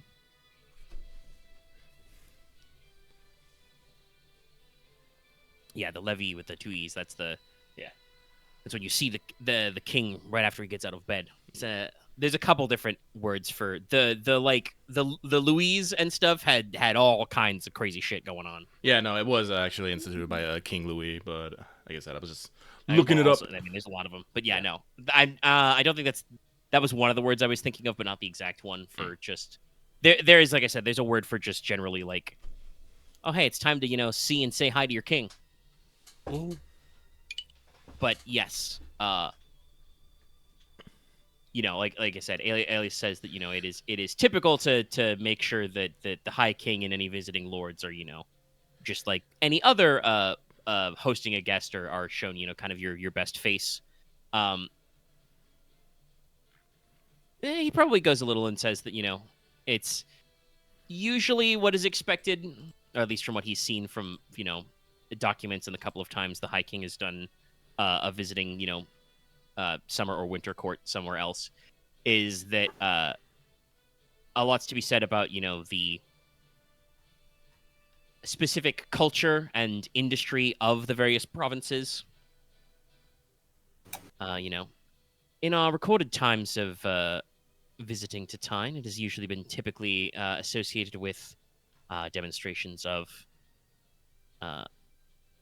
technology, of metalworking, occasionally with tours of the landscape. I do believe that one of the first printing presses was shown at such a court event. And obviously, for some houses, these sorts of receptions can be more esoteric, more spiritual. A side glance at Kefis Verity, who, straightens his spectacles and is like, yes. Stone does not have very many of what we would call your traditional pursuits. Very fine arts, though, from some of our banner houses. So yeah, basically just, it's a big deal to receive the king as your guest. Alias doesn't say the part out loud that, that means that, you will be rooming and boarding the king and the royal family and etc. So make sure your larders are full and, your cooks, your kitchens are all fully staffed. Make sure one of them is a gator with sunglasses. Absolute 1%er joke. That's okay. Lucky chuckled, so that's what I get. But generally, what you'll be doing is, you'll just be, Leslok anyway will just be holding court like normal, but he's going to be sitting in a slightly smaller chair, and the High King will be there in a bigger chair, as you guys are, having this conversion. Yes, no, that is a thought that you should be thinking about. Is you guys are going to have a lot of house guests. You should think about making sure your decor is up to date, Yeah, and comfy and stuff. No, it's just I'm just having that thought. I'm like, so it's we probably haven't had real guests at fucking Stoneheart fucking forever. We're probably really fucking out of date. it's been at least 5 years. I'm pretty sure we've discussed it before that I'm fairly certain the king has not excised a right of a traveling court to Stonehearth, at least while any of you have been alive, which probably means at least since Leofric was Marquess, because Leslok was born fairly shortly after that one. So, God, we're gonna a lot of this, some of this can wait to a minute, but yeah, no, we're gonna have to do a lot of hunting probably. Stock up on furs, leathers, etc. I think there's just to be a checklist of, is this up to par right now? No, okay, keep going. Spring is the season because after winter, it's a season for shearing, so you will have a lot of surplus. So I have a question, a mechanical question. And this might fall into unethical things again, so I'm not going to voice it out loud again. So when you create a Talquin, Oh, okay, here we go. what is it made out of? Flesh and stuff. Flesh and stuff. So can I theoretically make Talquin to shear them for furs and meat? I mean, yeah, it's gonna be Really weird though. Very inefficient, yes. Yes. No. But if I yeah, made a field of 50 Talquin. God, it's gonna be a lot of materials. How much does it take to make a chocolate? I might have to ask you to make some fucking treasure rolls for that. How much does it take to make fucking chocolate? What is the material component? I hate to fucking understand this. Understand how bad or dangerous of an idea this is. It's not a dangerous idea, but it's a weird as fuck idea. It is a How weird. odd or Yeah, foolish. that's what I'm saying. This isn't as much on the bad side of the morality as it is in the. Why? Why weird. bother? Yeah, it's just weird. I mean, if you could get it to an industrial scale, yes, I guess, because that means that you can, grow a full crop of animals, adult animals, in 30 days, as opposed to however it takes. It would literally be growing animals in the ground like plants.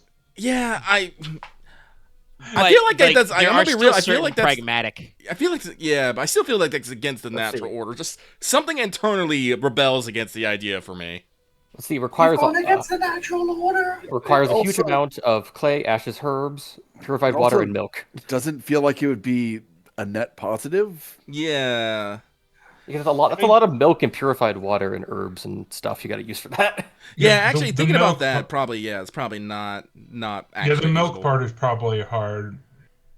like it's probably not like a lot of milk, but you get a clay vessel that's supposed to be about as big as the thing you want to grow, and then you There's a lot of fill clay it with, like I vessels. said, herbs, ashes, clay.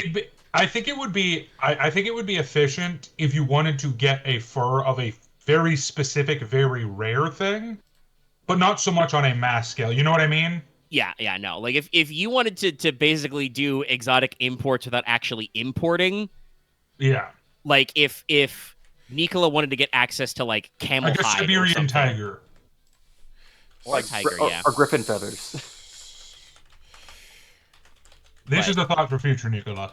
Yes. Poor But yeah, crap. you want to keep up with your interior decorating. You also probably want to make sure that your city's hospitality industry, because obviously you're going to attract, delegations from all over the realm, which means both locally and abroad. They're going to need places to stay, so you're going to need to make sure your inns are all up to date. But yeah, the general thing is that usually, like I said, it gets turned into a little bit, not like quite like a festival, but you want to make sure that you are, for a couple of weeks there, being a good host to your Thai king. So you're gonna want to make sure that you're showing him the best of your entertainments, your environments, Sure, whatever's going on there, as you said, with your plans and such. full staff and full orders. Sorry, I put a section in my notes here of summer court prep, so I do not forget this shit. Orders.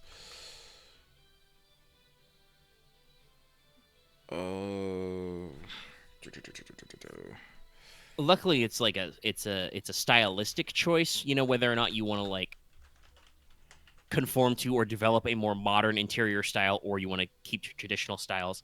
I imagine that Norlon and Teine in specifics, general like interior style is like we've talked about, like a little rustic but very sturdy. A lot of like log cut work. Yeah, no, you we know. can still maintain our traditional styles, but we need something that wasn't made like 50 fucking years ago. Yes, probably. We need modern rustic and traditional work.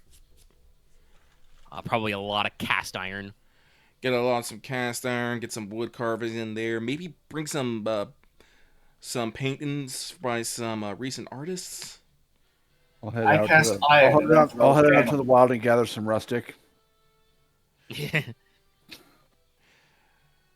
I mean, how good is Konrad with the wood axe? You could do that. I mean, if you want to go, like, I'm pretty sure taxidermy. If you want to go out hunting, get some. Well, actually, I don't know if I was joking that rustic was the actual resource we need to gather. gather rustic. Let's see here. Make How sure. good it's a luxury resource. Listen, I have mined train cushions. Okay, shit's crazy. Listen, we just got a settled settlement over by that river with all the capybaras. Capybara. But traditional taxidermies, pelts, furs. Get some wool. Get fresh and stuff. Lots of little silver accents. And honestly, we haven't really like done any like rolling or interrogating of what like the local art scene in like Stonehearth and the rest of Tyne is like. But this is the shit that your patronized artists are going to love, where you're like, okay, all right, we've got an entire guest wing. We're gonna rotate the paintings. I need these either need to be restored or replaced, and then you're gonna have a dozen young artisans clamoring over themselves to paint you a new landscape, a new majestic painting of wolves or something, snow-covered mountains, all of our favorites. Clearly, we're gonna need 3 wolf moon painting. Just 3 wolves howling at the moon. What does it mean? I don't know. It's cool. But yes, yeah, just talking about that and giving more things for Inos to worry about in the future. Excellent. Mm-hmm. Oh no, and honestly, I think that in general, the despite it being more formal and strict, I feel like the turn of conversation going from like the kind of like melancholic, like I said, wistful discussion about, the history of dragonkind and this castle, which, like I said, you did get the impression, since you stayed here a couple of days, that like Nerissa has done her best to like keep everything updated and maintained, make it not seem like a relic of the past, even though it absolutely is a literal relic of the past. They literally have relics in their basement. But like this discussion, this pragmatic but polite discussion of hosting is, something that I think a lot of people at the table can get into and discuss, Mhm. and like you said, Inos kind of just throws it out there to mine ideas. You probably hear back from both PCs and NPCs about just stuff of like, what their hobbies are like, well, if the terrain's too, rough for horseback riding, maybe a little bit of a, cross-country hike, a walk.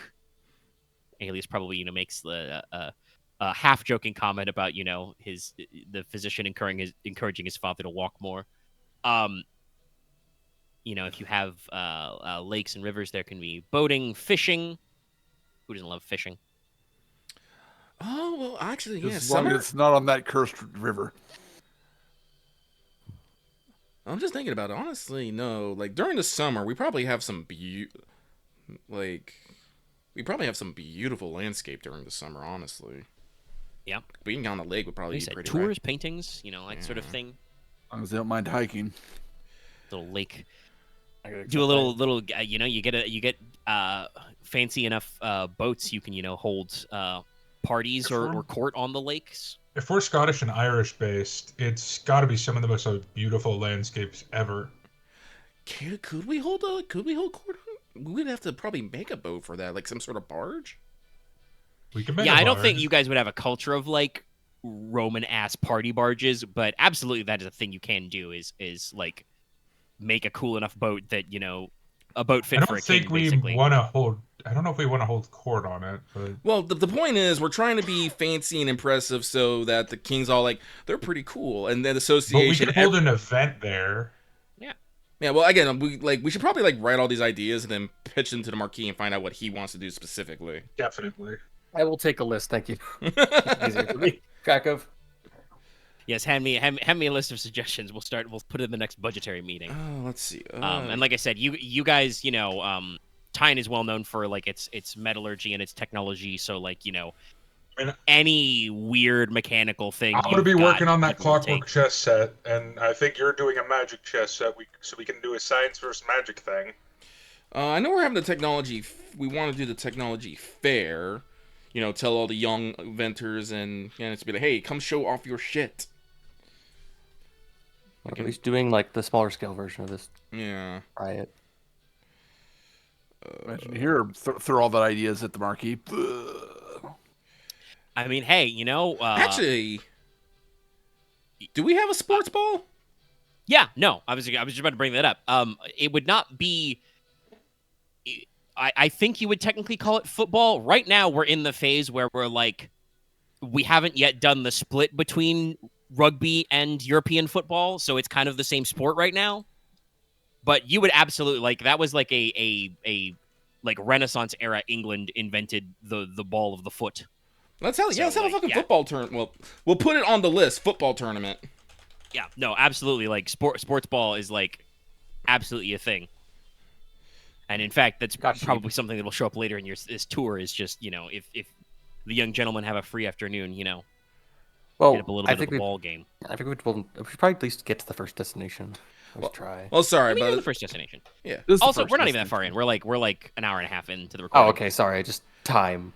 No, yeah, we're just time. we're We have been here, yapping it's a like- little, but that's the fine. But yeah, Let's see here. Lakeside activities. I think we're fine because like after this dinner, it's pretty much then we're leaving the next morning. Yeah. if you guys want to brainstorm a little more, I'm gonna take another quick break. Well, I gotta take a quick break too myself, so I will be right back. Okay, so yeah, we'll pause it up. We'll take an intermission, and then we'll come back and be ready to. Pausing. Assuming there are no more notes to be had at dinner. Like I said, you guys, brew up some conversation to think about some things. And your I'd plan probably is make to an go effort to... to make sure Alestra is included in conversation. Yes, she makes sure to offer the appropriate input as well. Actually, that is a question, She's the side future tangent lady of question. I know Spears of the Awakened basically makes, minions, like, usually in a combat sense, but can they be used for just, like, more mundane tasks? I believe so, yes. The rule-wise, they the game doesn't really get into, like, non-combat unworthies, but they can still do some things. Mm-hmm. And definitely, strictly speaking, like, there are multiple roles that can require might. I don't remember how many unworthies you need to get the equivalent of a point, how many followers you need to get the point of might, but if you hypothetically generated that many followers through magic, you would be able to create basically a floating point of might you could assign to your company. So you could use that for any of the company actions that require might. Okay. So yes, no, there's absolutely room for them to do, basic stuff. I think the main thing is that since they are, followers who are unworthy, they're not supposed to do anything that requires like specific skills. Like, I should actually probably make sure to addendum the spell to say they can that the Spirits of the Awakened can do stuff like parry, but normally followers generated by spells do have to say that, like, hey, these guys are allowed to do things like, parry, dodge, or do other certain effects. Actually, now I am curious how many, like, threat 4 followers you need to get a point of might. I know it's in there somewhere. I'm gonna find that real quick. Curious now. Yeah, somewhere in the book there is a sidebar or a paragraph about how, like, followers to might works. Yeah, I'll look it up. Let's see here.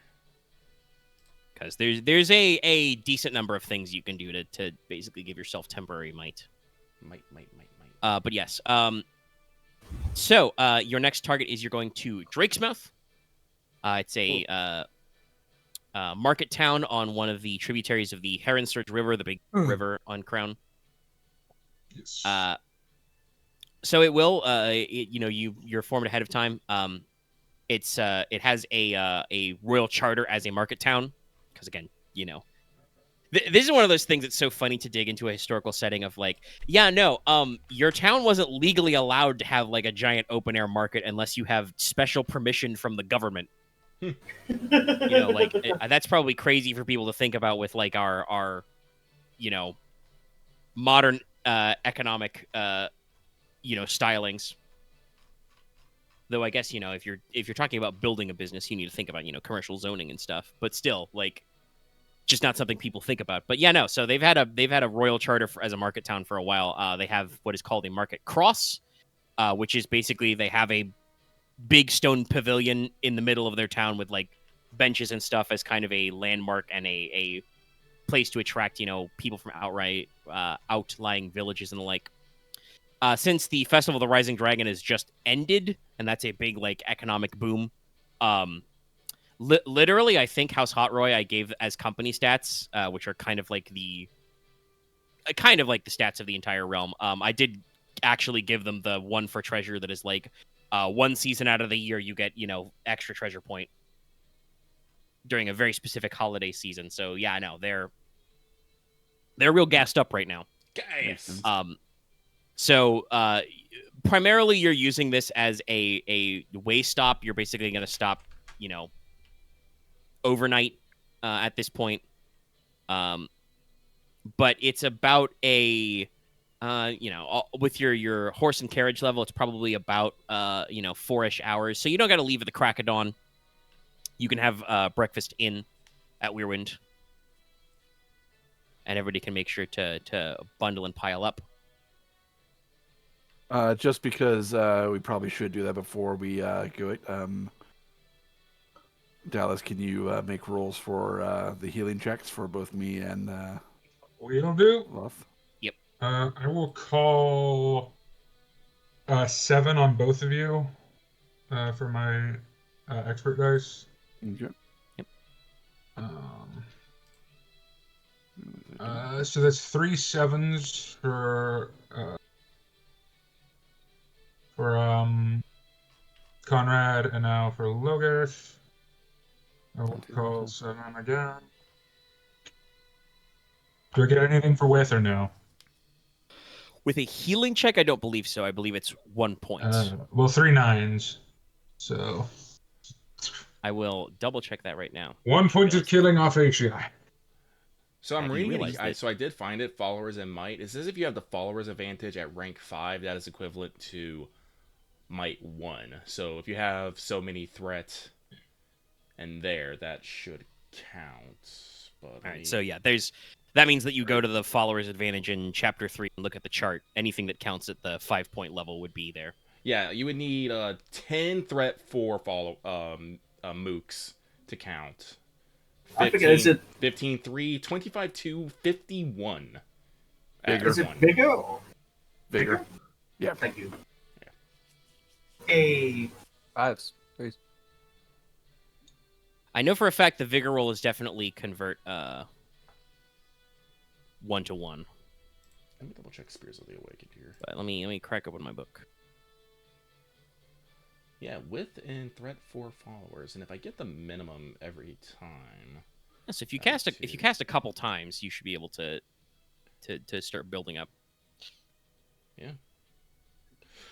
But the problem is, it's not just the casting. I have to assemble full ass people, for lack of a better Yeah, word. basically, you need I have to assemble people. a dummy or a suit of armor or something human analogous. Yes. I mean, no, it can't be easy. They're fucking threat 4. They are as powerful as followers get. They are immune to Yeah. conventional morale attacks, though I think they still take area damage. I think your guys are stronger, but well, because yours are a set stat line, right? No, they're just threat 4 mooks. Oh, okay. Yeah, they're unworthies. The elemental you do is a extra character basically. Seems more like Bonus friend. almost like an animal companion. Yeah, basically.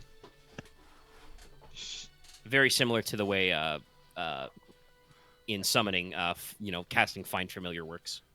I was gonna take Animal Companion, but then I was like, well, I mean, this is more cool. It more cool. I have a stand. With the power of my stand. Silver Giant. Now I just gotta make sure he doesn't get shot with a stand arrow, or we're all fucked. Oh, which one is this one? Yeah, we masturbate. Damn it! Oh, sorry. River. That's fine. It reminds me, I haven't watched. Eternal Montage posted something about Crash Bandicoot just today. I have not watched it yet. Oh shit. Yeah, I need to go see it. That was my childhood. No, not. I know my default is to go to Chapter Magic. That's incorrect. Imagine beating that game without any memory cards as a kid. Hard mode. I may or may not have got in trouble for leaving the PlayStation on overnight. I may or may not have done something similar with an N64 game, so I know your pain. It may or may not have been Paper Mario. Any success, 1 point of killing damage is turned to shock.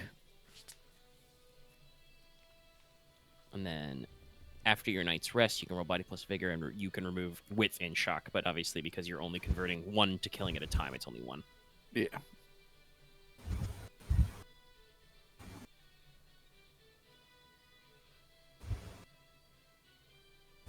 I will say, for Konrad, what night of the festival did you get stabbed again?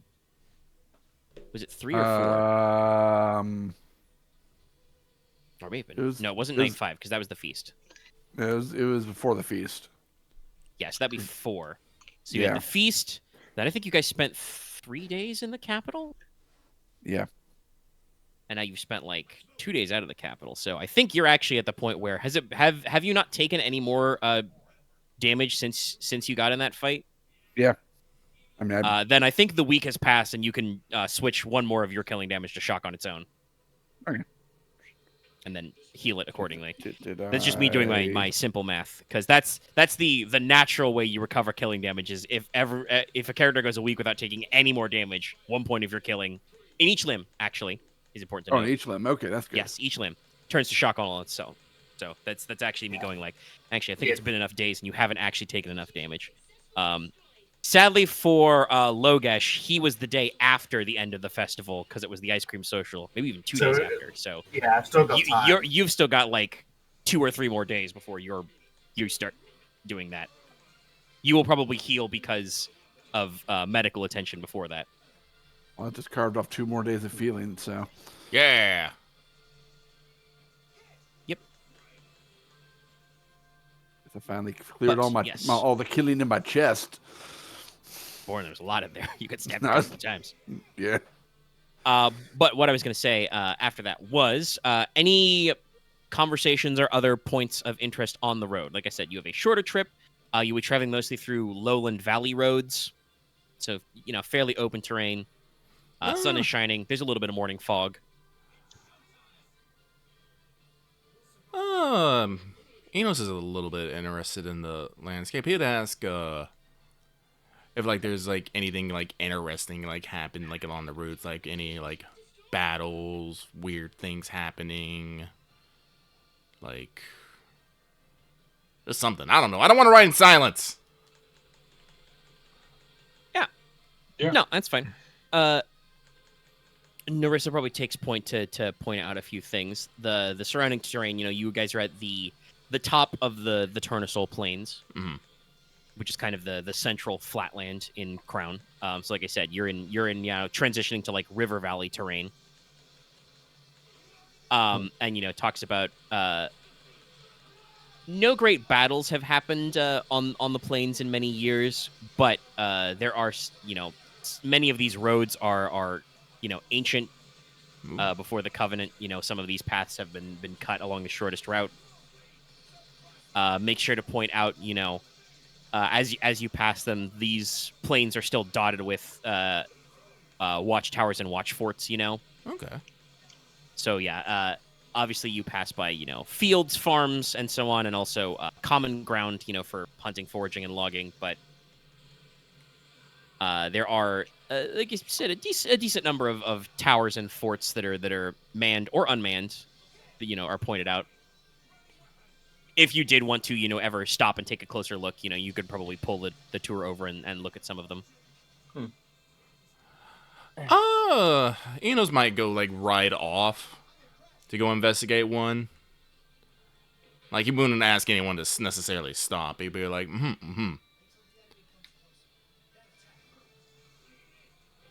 Yeah, like I said, these would be fairly simple towers. Some of them are probably heaped of like very antique stones. Oh, okay. Only like probably like 2 or 3 levels high, but just enough where like you stick a man on the top of them, he can keep his eye out and see if there's a pack of wild bandits or monstrum coming down the road. So is it like cut stone, or is it just like natural stone packed with mortar? These older ones, these would just be field stones with mortar. Wow. Okay. And some of the ones that look like newer, like you may actually like stop and say hi to a couple of like I've mentioned before, like they've got the Turnasol Knights or King's Rangers like actually manning the posts. Mm-hmm. Like these would probably be like wood construction and look a lot more like a almost like a hunter's blind, but without the blind part. Just like logs stuck together, platform at the top, ladder up, and it's just like, yeah, you can keep out. The modern towers, the design is definitely much more to be like, make sure, in case of like natural disaster, like, weather eye, if was a wildfire or something, something like that, be able to shout, keep an eye out for runners and spread news. The historical stone towers are definitely built to the eye that like, and like I said, some of these would be like abandoned or open, and Enos could, you could hop off your horse and actually like hop up the steps. These are definitely designed like the watchtower, literally like the watchtowers in Skyrim, because the point is there's supposed to be a couple of guys hiding up in here who, if there's a dragon attack, would be able to like literally get on the horn and be like, dragon! Dragon! They probably have like spaces for like beacon fires and braziers, because okay. again, this is like your ability to conduct messages in this time frame is mostly like runners or horses or fire and smoke signals and horn blasts. So like Damn it! Now all of Grassy knows you're here. Yeah, basically. The beacons have been lit. The beacons have been lit. Gondor calls for aid. Crown calls for aid. I mean, that is what it would be like. Yeah, like so they're very very picturesque, very antique, Neat. and maybe even a little like some of the ones that are like abandoned. Maybe even a little melancholy. Like Oh, you've got crisp spring air, just a little bit of fog on the ground. the sunlight drifts slow, like lightly going in through whatever open things. Moss on the stones. And like I said, if Inos wants to like make a habit of like maybe not writing up to everyone, but like taking note of every watchtower you passed, some of these watchtowers have scorch marks. Oh, If the tower wasn't destroyed and they didn't need to rebuild it, you don't repaint stone. So, like, if a dragon breathed fire on this tower, it's just that way forever. I mean, it's a mark of history then.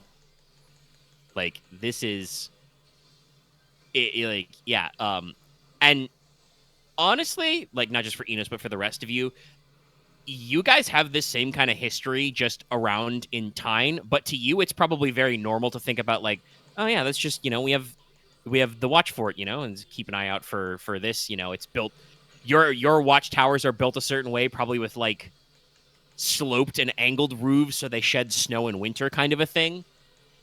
Yeah. These towers are a little lower, a little sturdier, crenellated so that, like I said, it's designed so that a dragon can't just land on top, stick his head in the top, and go, "Hey boys, how you doing?" Fire! What Fireball!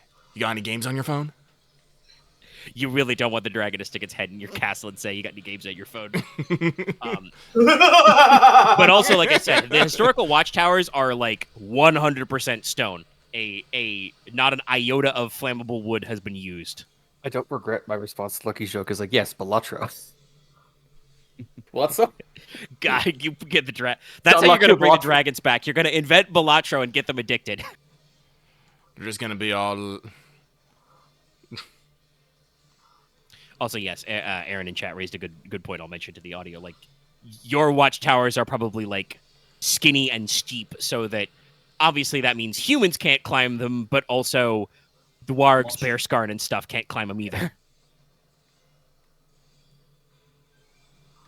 I'm just thinking a lot about the wooden watchtowers in the start of Princess Mononoke, and just like, yeah, it seems pretty cool until the demon ooze boar jumps out.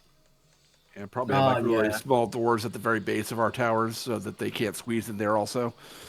It's expensive, but honestly, I imagine that like once you guys figured out like wrought and cast iron doors, like a lot of your smaller like fortifications have those worked in, just because it's like, what the fuck do you do with an iron door and an iron bar, Yeah. Like, it's heavy, but it's going to be real hard for an errant monster or bandit to knock over. And I don't think... You'd have to worry about a little bit of warping in winter, but if you make it correctly, not a lot. But yeah, so like I said... As long as you kind of like maintain it every spring, like make sure that water damage and stuff, I think it would be pretty good. I mean, that seems like probably like a spring thing. We got to make sure that all the watchtowers are good, because after the winter of hunting and fighting monstrum, probably something pretty important.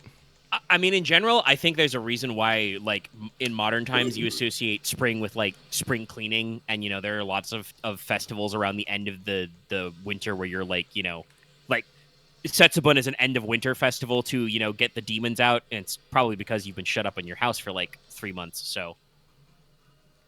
Yeah. We have a wide variety of this. So yeah, you guys take a little time out of your day to get a little bit of your architecture tourism done. Yeah.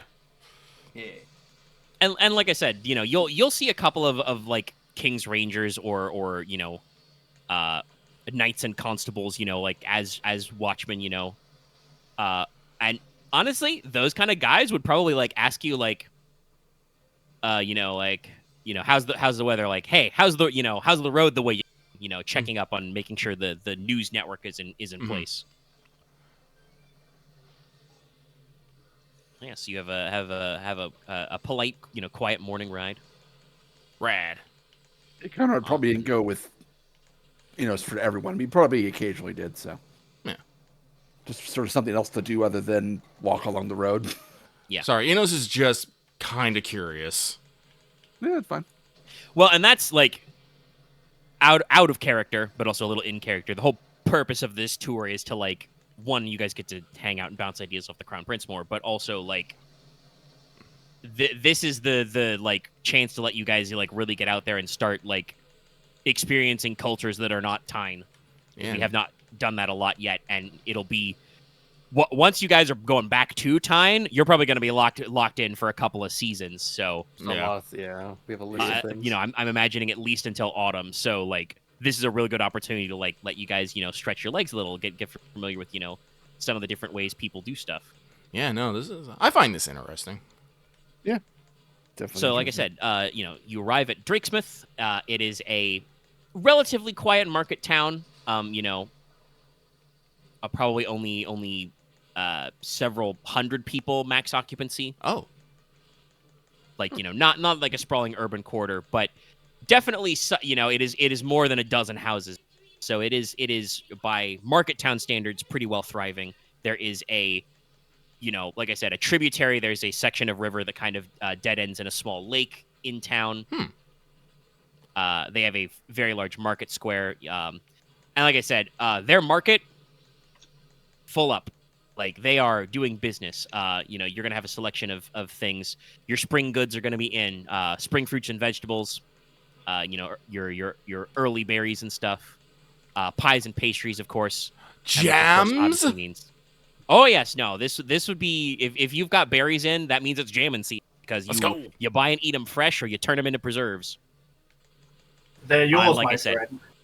Pies and pastries, like, and again, it's cliche as hell, but that's how you do the marketing. The pies are cooling on the rack in front of the shop. Okay, It smells Like, good. You hunger. but also Still- they've got fresh river fish. Mhm. And game animals, game fowl again, but also probably cuts of wild boar meat, wild pork. There is a decent selection of spring clothing. It's not the height of fashion here, but it's a good time to buy new clothing accessories. So there's, they've got a small handful of finely made gowns and jackets. Another handful of small, simple jewelry. Probably a lot of it is like polished stones you'd like get out of the river. Or like simple glassworks. Ooh, glassworks. Yeah, nothing fancy, but like you can make glass and enamel beads pretty easily. So get a little bit of glass beadwork worked into like some stuff.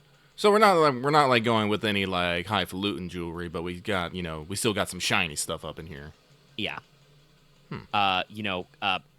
Combs, pins, and enameled pins that are probably made out of like polished animal bone, antler. They've got wild boars, so very small amount of ivory, Ooh, ivory. Huh? Do we? No, we do have things like we call them olifants, right? Yes. Oliphants. Where are those native to? And they're from the Lost Continent, so they're like actual like elephant ivory, very rare. But So we go with boar ivory then. yes, boar tusk is a historical material that you guys would know a decent about because you've got some of those up there.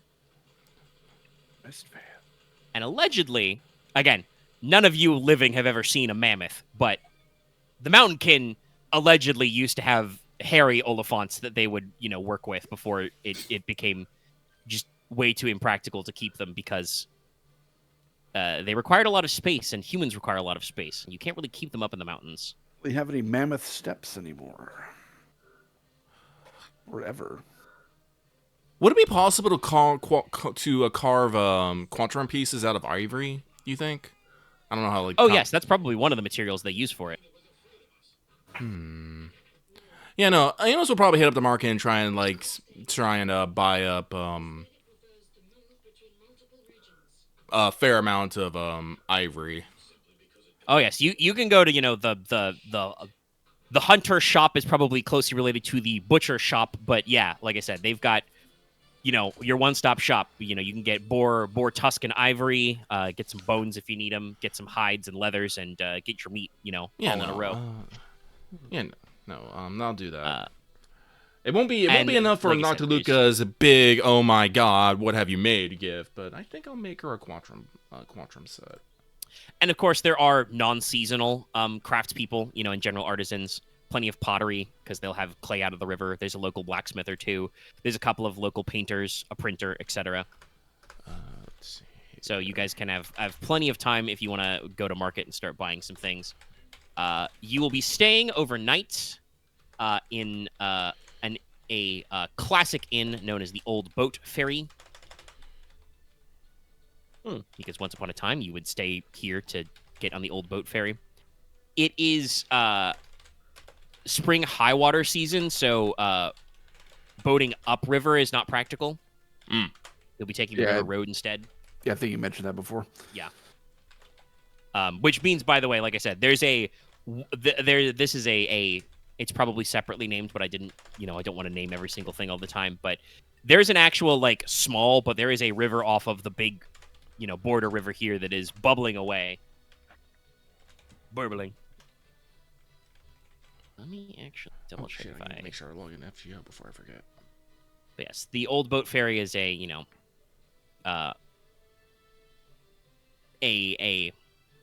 classy, it's a nice, robust inn, stood for generations. It's large enough and comfortable enough for upper class people. I put in my notes just a funny thing of strictly speaking, this is probably a little more austere than some of the members of the party are used to. And then I put in parentheticals. Then again, everybody but Leslok has done a lot of traveling and worked in relatively Spartan, chambers such as students' lodging. So upper middle class inn room is probably not that crazy to some of you. No, yeah, I slept on boats before. I think boats win. I think there's probably worse conditions in our own boat, probably. Our own boat or worse conditions, rather. Other way around. I forgot how to spell Quatron. Let's see, is it Quat? I think that's right. Trom. Okay. I put too many. I don't think there's two U's in it. Okay. In the word, I kind of a kit bashed from some ancient ass words for board games. I think the idea is that it's got a qua in it, like 4. I think it's because it's a square board. Qua. The inn is run by Miss Rosette Benterberry, who is also the town headwoman. Her family has owned and operated the inns for generations. And there is a knight and a constable who is kind of the, protector of the town. You might almost call him the officer in charge. He's in charge of the local, night watch, the town guardsmen, of which there would be, probably about a dozen or so because they do have a pretty big market town. Quaint. Neat. So yes, obviously, you guys are free to do any shopping, just as Enos has thought. Yes. Type it up a few things. Let's see. Yes, I'm going to also do a few things. Make sure to update the... Yeah, the bar ivory is something silly, but I don't know if there's... Well, Enos will probably pick out some comfortable clothes as well. Unfortunately, Enos is probably one of those people who once he wears something a few times, he's like, be gone! Nicola is the opposite of that because I'm the opposite of that, and I can't imagine doing that. You got to be a messy bitch like Enos. And I'm not saying that Inos buys 5 clothes all the fucking time and only wears them once, but No, I'm too much of a. I'm going to wear this until it literally breaks, especially shoes.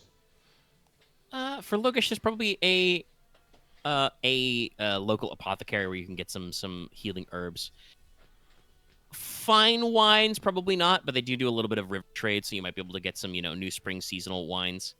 Yeah. There is a town blacksmith, so if you wanted a side sword or fencing rapier, there are plenty of those. I'll make sure to get Emily something nice. Maybe a nice 'Cause comb. I've got- Yeah, if I can do all this with Wolf 3, yeah, that should be alright. I think the only thing that would matter would maybe be the sword, but I'm pretty sure that's still good. And I'll get Emily a nice comb, buy me some new clothes, make sure to restock on red leaf. I need my red leaf. Yeah. I need my fucking morning red leaf. Maybe when I upgrade my wealth, I'll probably look into getting a gift fencing sword. But for the moment, I'll grab myself a practical side fencing sword. Yeah, rapier is well too. Okay. So if you want it to be like especially fancy, that may actually be up to wealth 3, which would mean like you'd have to take a temporary hit, I think. Oh no, it's it's just a full on hit. Either you roll haggle or you go down from wealth 3 to 2. Yeah, it's roll haggle or take a hit. Yeah. So you'd have to barter them down. Or... I'll just take the Wolf 2 rapier. Man, And then it's probably a coup for me to actually cover for you, whatever. Do I want to buy any actual? I don't know. Are you here with me right now? Hey, actually, Leslok, are you gonna go shopping in the market? I've been coming to mine, so I'm just thinking. I'm trying to figure out the whole time. I mean, if you want to just stay You with can, us, window shop if you don't have any ideas. That can be a good way to stretch your legs after being riding or carriaging all day. That's fair. Shoot, I really like the idea of having a horse just to carry some of my extra stuff. I wonder if I should get me like a more permanent horse. Yeah, you could get a draft horse or a pack mule. Mules are great for that. Mules would probably be great because they're not as feisty as horses. I don't know. More things to think I about. have a question, Omega. Yeah. Would my father be a brandy enjoyer? Or a wine enjoyer, I should say. Yeah, probably. I think most adults are gonna enjoy a decent amount of spirits, and you guys do live up alone in the cold, so. Actually, oh man, if we didn't live in Norland, I would actually be into the idea of getting a fucking like horse and wagon and doing stuff. But getting that shit across the sea would probably be a pain in the dick. I mean, the wagon, not so much. You just disassemble that shit. True, but I'm just trying to think of horses are notorious for not liking being boated. Yeah. It can be done, but it's something you do very carefully. Right, because ride covers driving a wagon, right? Yes. I mean, that could be fun. Like, just start packing up a bunch of stuff in a wagon. Put tools, supplies, stuff. Yeah, put your workshop on the truck. Yeah, and then just be able to carry that or take that around. I do like that idea. But Are we in Cheval Lands or are we still in No, you're still in Crown. You're on the Crown side of the river right now. How many more days? The intent is for your after Drakesmouth, your next stop will be to actually pop over the border into Pont de Lance. Well, technically, we already have a wagon because we took that wagon from the thing, but yeah, no, we don't need another wagon. I'll consider some of that stuff later. I gotta be careful about coming up with ideas and acting them on immediately. I have to go. Is this actually a good idea? Yeah. I stopped getting attached to my horse because I realized we were not going to be able to take it home. I mean, you can take it home. You're just gonna have a hell of a time keeping it calm. Yeah, No, I'm not going to do that to a horse. Yeah, you'd probably just tradeify him or send him somewhere. Yeah, I will give him to probably 2 Cheval Lands so they can, because they're good at keeping horses. Or you can just let him go free and be all like, "Be free." Horse, run! Be free, my masters! Immediately gets eaten by a griffin. I was thinking the same thing. I just didn't want to say it. I was just thinking. I mean, maybe that's the joke. Yes. No, it's that video of the I do wanna say- fucking family letting a rabbit go and a hawk just immediately Oh, dive classic. bomb. wow. Yeah. Do you want to say Funniest that, fucking video. mule or donkey is only cost 1, so they are meant to be fairly accessible. You want to get a mule or donkey for pulling a cart. Yeah, but mule donkeys aren't really good at pulling a wagon, though. That's the thing. Do we have oxen? We do have ox or draft horses is 2.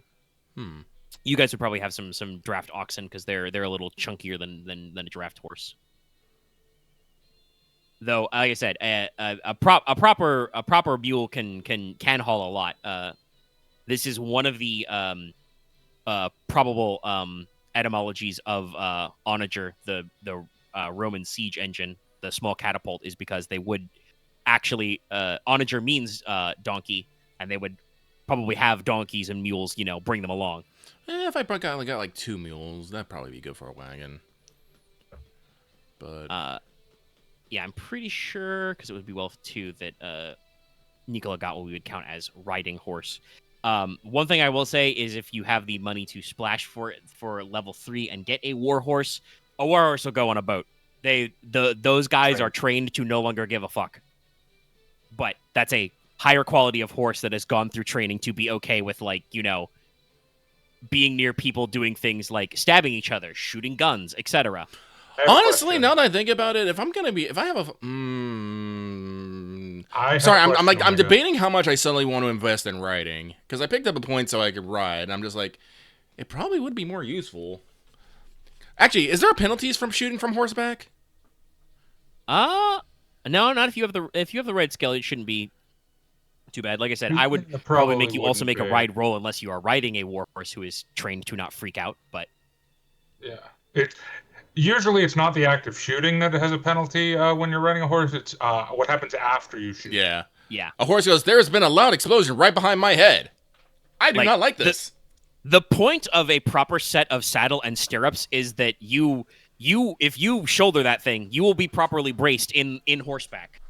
Because you basically like stand up in the saddle. But then, like I said, if you are not on a properly trained horse and not a properly trained rider, then you're going to have a problem. Do I wish to become the dragoon? Omega, I have a question. Stereotype dragoon fiance. Yeah. Are there moose in Trickrone? Yes. You guys would probably. I mean, you'd call them elk, but yeah. The moosh. I think we talked about before that the breed of dog that Ignis is based on is a elk hound, which is Norwegian elk hound. Yeah, meant to mean moose hound. Is it possible to ride moose? I do not think so. They are a type of deer. They are not going to put up with that shit. Also, they're huge. How would you get up on it? I also feel like in Norland, they're also one of the only common animals that are known to fight off monstrum on their own. Yeah, no, I would believe a moose can fight a warg. Oh, a moose could definitely fight a warg. Like they can fight a dire. However, I do think they will have a problem. Is there an equivalent of an orca monstrum? Yeah, there are. Funnily enough, there are Ketus sea monsters, which are something between a shark and a whale. You don't actually see those a lot in Norland. They select the cold water. Okay, yeah, because orca can. I think the only actual natural predator to a moose is an orca. Look at this big. Ask the Marin. Ask the Marins They're big about fuckers. that one. I do want to say because you wrote down some stuff. Silk is an import. It's mostly cultivated in Lagartia. You're probably not going to find that here in Drakesmith. You may want to try another market sound. You can definitely find a local specialty wine and like I said. Would there be an equivalent style? When I mean silk and scarf, I mostly meant it as the style of that. Oh yes, no. There would be like you could probably get some very fine like cotton or wool scarves that are probably of a similar linen, then. lightness. Yeah, a form of linen. Yeah. The moose get boog. No, moose are huge. Trust me. I know. I did mention before they have a couple. Maybe I should have maybe a better thing to ask is are there rideable reindeer? Yeah, I was about to say reindeer, maybe, but Yeah, you guys probably have something like reindeer. Like, we've talked about this before. In winter, sledding is probably a decent way to get around, whether it's horse-drawn or drawn by Because deer are very deer and caribou. domesticatable. There's just not a lot of good reason to. So, like, you guys can probably, like, your one cool trick for winter transport is, like I said, is probably the sled, whether it's horse-drawn We'll probably or try and get a reindeer reindeer-drawn. when we get home as a mount instead of a horse. Because I have to be eccentric as fuck in my brain. There's no other I'm just option. thinking of the fucking the one of the mounts you could get in Dragon Age Inquisition. You could get the Dalish Heart, which is just a giant fucking deer. Also, fun fact: all of the reindeer of Santa's sleigh, I believe, would be female. Because Probably. I think, unlike most deer species, it's the female that have the big fancy antlers and the males that don't. I do I not don't know why. I don't know why. Genuinely Yeah, don't. I do. I do think that caribou are antlered in both Are genders. opposite of. Well, no, males still have antlers. They're just Yeah. like very small They're and smaller, but it's unlike unimpressive. like normally when you think of like white-tailed deer or something. Those are like females, basically no antlers. Males, big fucking antlers. You know I what? don't know Yeah, why. I won't get a wagon, but I will purchase. I'll see if I can find a war horse or something properly trained here. Look, child me was allowed to in watch about Drakesmith, 2 probably not. channels. But like I said, you guys are planning on going to Pont de Lance next. Okay. Like Point de Lance, like literally next day. That is a seat for house land set in Cheval Lands. You're gonna be able to find horses. Okay, I'll do that then. I'll wait till then. But yeah. But yes, no. Honestly, since it seems like the whole crew is having a time perusing the marketplaces, like I don't know, for instance, if Konrad is planning on actually doing any shopping, but it seems like we're all hanging out in Market Square looking at things. I listed what I was going to get. Oh, yeah, Nicola now has a scarf as a part of his outfit. yeah, it's spring, so some light scarves can get in there, and yes, you can easily get some small tokens and stuff. But yeah, so Nicola is definitely doing the anime scarf. Like, this is not being worn properly. This is being worn as a fashion accessory. yeah. I will say, in particular, Connor probably does peruse the, all the kids that found shiny stones in the river and buys a few of them. Okay. Oh yes, no, question. definitely that. Would I know? This is gonna sound so weird. Would I know roughly my mother's sizes for a dress? I mean, yeah, I don't think we think of it in like the classical dress size that hasn't been invented yet. But you would like roughly know her height and build, and I'm fairly certain what you would do in this time period is the tailor would adjust it. Yeah, I was about to say. Yeah, we can get it adjusted at home, but I still have to get the relative size. Yeah. You would get a dress in a certain style or cut, and then it would be like tailored to fit her exact dimensions. Or everything is so big and poofy that it doesn't matter what fucking size you are. But that's also true. These are probably not like frilly dresses, but yeah. So that was what I was going to say, was that to answer Axe's question earlier. Narissa doesn't need anything, but she's probably having social time walking with the rest of the crew as they peruse the local stuff. You do probably catch that the Crown Prince gets a couple of like speaking of like kids with shiny stones, a couple of them probably pass him a few for free, and he accepts them graciously. I imagine that Agave Cheval is like right behind him, just like passing those kids a couple of pen marks, couple copper pennies, but so like it sounds like you guys are basically spending your the rest of your late morning towards the luncheon hour just hanging out in the market, because I mean, it seems like that's what you're here for. You're sightseeing. Yep. Yeah. See the market. Listen to local gossip. Actually, I will listen to local gossip. What are people talking about nowadays? Go ahead and roll hearing. Let's see if you hear anything I have a thing for notable or just stuff. Yeah, let's just hear stuff.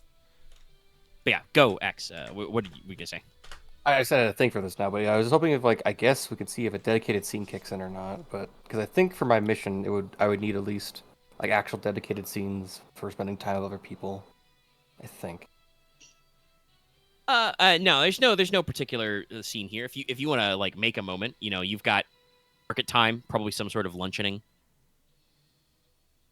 and stuff. There will be time to interact at the inn. Though that will be interesting because basically how that's going to work is that to fit all of you, you're going to have a couple of suites, and it's going to be lads on one side, ladies on the other. We should totally play cards with the Crown Prince. Truth or dare, baby. That'd be funny.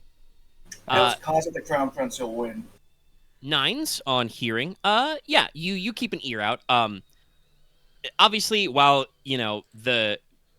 as we've discussed, the Crown Prince likes to only make his presence known when it matters, when it's important. Mm-hmm. So he didn't get announced by trumpets when you arrived in town, but everybody in town knows. So there's a decent amount of gossip. Probably you would hear be like you hear washerwomen or the local fishermen talking amongst themselves about what's that over there. You're like, oh, there's the Crown Prince. He's got a couple of couriers with him. Oh, and the blood, the boys in blood red, stuff like that. But there will definitely be some oh, is that who's that with him? Oh, we all recognize the 5th princess, but then it's like, oh yes, that must be her new fiance, the new Marquess of Teine. I have the +1. It's about I mean, in Crown, yes. I mean, yeah, I'm not surprised. They don't recognize you by sight, but by description and just seeing. I mean, you that's how probably, status works. Speaking with Marissa. Yeah. I just Who's found that? that funny. Who's that man that the 5th prince is just leading around? Oh, must be the new fiancé. Looks properly whipped, he does. Good and proper. I'm going to never listen. God, I wish that were me. Listen, I'm gonna be real. If we're doing Renaissance era comedy bits, all the that's what the wife comes up behind him with the rolling pin, talking about. In this case, it's a fucking Just cavalry because I lab. also wish that was me too. Bonk. And honestly, by reputation, you guys went to a couple of festivals and be known. You're not so far away that word of that wouldn't spread. That the locals can probably pick. I mean, obviously they can pick out Inos. Most of them probably don't know your name by heart. But they would know. You are the Iron Marcus Demon Logi. who is fostered with House Logi. They probably heard about your smithing and artisanship. Because you don't. I don't think you advertise your knack for the theater or anything else. No, theater and dance is my hobby, not my profession. Yeah, so they probably know about your metalworking and goldsmithing skills a little. And if people are rumor mongering, they can definitely talk about be able to pick out oh that must be point at Konrad be the second brother. And then you've got Huron, the youngest brother. Okay. And so on and so forth. Konrad is probably known as for his his decent scores in fencing in previous years. Actually, and you are, sorry, around with your sword and stuff. Good. Sorry, I just have. Is Alestra trained in any weapons or defense? I think. Double check her stats. Formally trained, she does not have any martial disciplines. I do know that off the top of my head, but let me see where I distributed her stats, because she does have a couple. Yeah, her only weapon skill is she has 1 in firearms. I don't know if she. No, it's in her stat block that she's got a pocket pistol. Yeah, so she probably has a very small, Derringer type gun. In a handbag, a fold of her dress, something like that. I don't want to necessarily get her a rapier because that might be awkward, but Once again, I would like to reiterate. I've said this before. I'll say it again. Knives, of all varieties, are very utilitarian items. Yeah, no. I'll swing by. I'm gonna swing by the. I'm gonna swing by the blacksmith, and I'm gonna get Alestra a very nice knife/dagger. It's pocket pistols are good, but knives are good utility pencils, and sometimes you need something a little bit more sharp for self-defense. Wait, Alestra? Yeah. Okay, fair enough. Listen, my dude, you have given me her secret. That means she is now in my charge, which means I'm going to take care of her in the way I see fit. That's fair. I Add that to the snow. I feel like I would wish you would tell me about these things. I wish you you're would consider not involving me in your family problems, but here we are. I mean, we're all at the market doing shopping. Like, I'm all responsible for all of you, technically. Wait, no, hold on. Where is it? Enos is going to deliver the knife She's the not same way I here used because that gift earlier. she'll be Here, going back hold on the rest of the this. stuff. But I'm going to have it's to give Yerwin her Wayland lessons who is then. now like Aurelia's lady in waiting. She's the one who has, because she's House Wayland. She's got three dice and sword. Like, Well, she has. I'm But- assuming she has a sword. yeah, I mean, she's House Wayland. She probably has as many swords as she needs. Does she have a buckler? Yeah. No, I've only got rapier in her stat block. That's okay. Like I No, said, well, unless you that guys are buying means- gifts, she's not here. She went back on the boat with the rest of the youngins. Oh, that's right. So I am going to put a note on that. Train Aurelia in knife fighting. I mean, if you want to ask someone to teach her about, maybe using a knife, we do Or- have more D-gen Oh, right there. Sorry, Alestra. A lesson. Well, no, I have dagger. Yeah, Moira's got a little bit of dagger, but it's not her primary focus. Speaking of Aurelia, I've actually just like upgraded her like 3 dice in dagger and switched them for 3 dice in sword. So she's going the full short sword route, but she has a couple. I'm fairly certain that it happened in the fluff that Moira either like took her shopping for a short sword sometime during the over a week you were in the capital, or if she didn't like any of the short swords in the market, she just took some shit to the workshop and banged them out. Bang. Because she is also a very talented blacksmith as well. Yes. Didn't know that part. What? I just don't remember that part coming up. Yeah, technically that was the part that Leslok wasn't there for okay. when she talked about her backstory. But yeah, her grandfather and her mother, as far as she knows, were both blacksmiths. No, I meant. I thought you were referring to Aurelia. Sorry. Oh yeah, no, Aurelia's no, she's not got in that skill. That's why I was. Okay. Oh, yeah. But also, everyone can carry some sort of knife. No, I'm not mad that you're giving her a knife. By the way, that was what I said to you was in character as Nicola, not Dallas. I want to be clear about that. Oh, okay, my bad. Then I couldn't probably. tell you. Dallas, use your accent. Dallas is fine with that. Yeah. Sorry. So the part where you're like, I wish you would like confirm with me or that, or something. Yeah, that would be more Nicola's thoughts than Nicola wouldn't actually confront him because he's not that angry.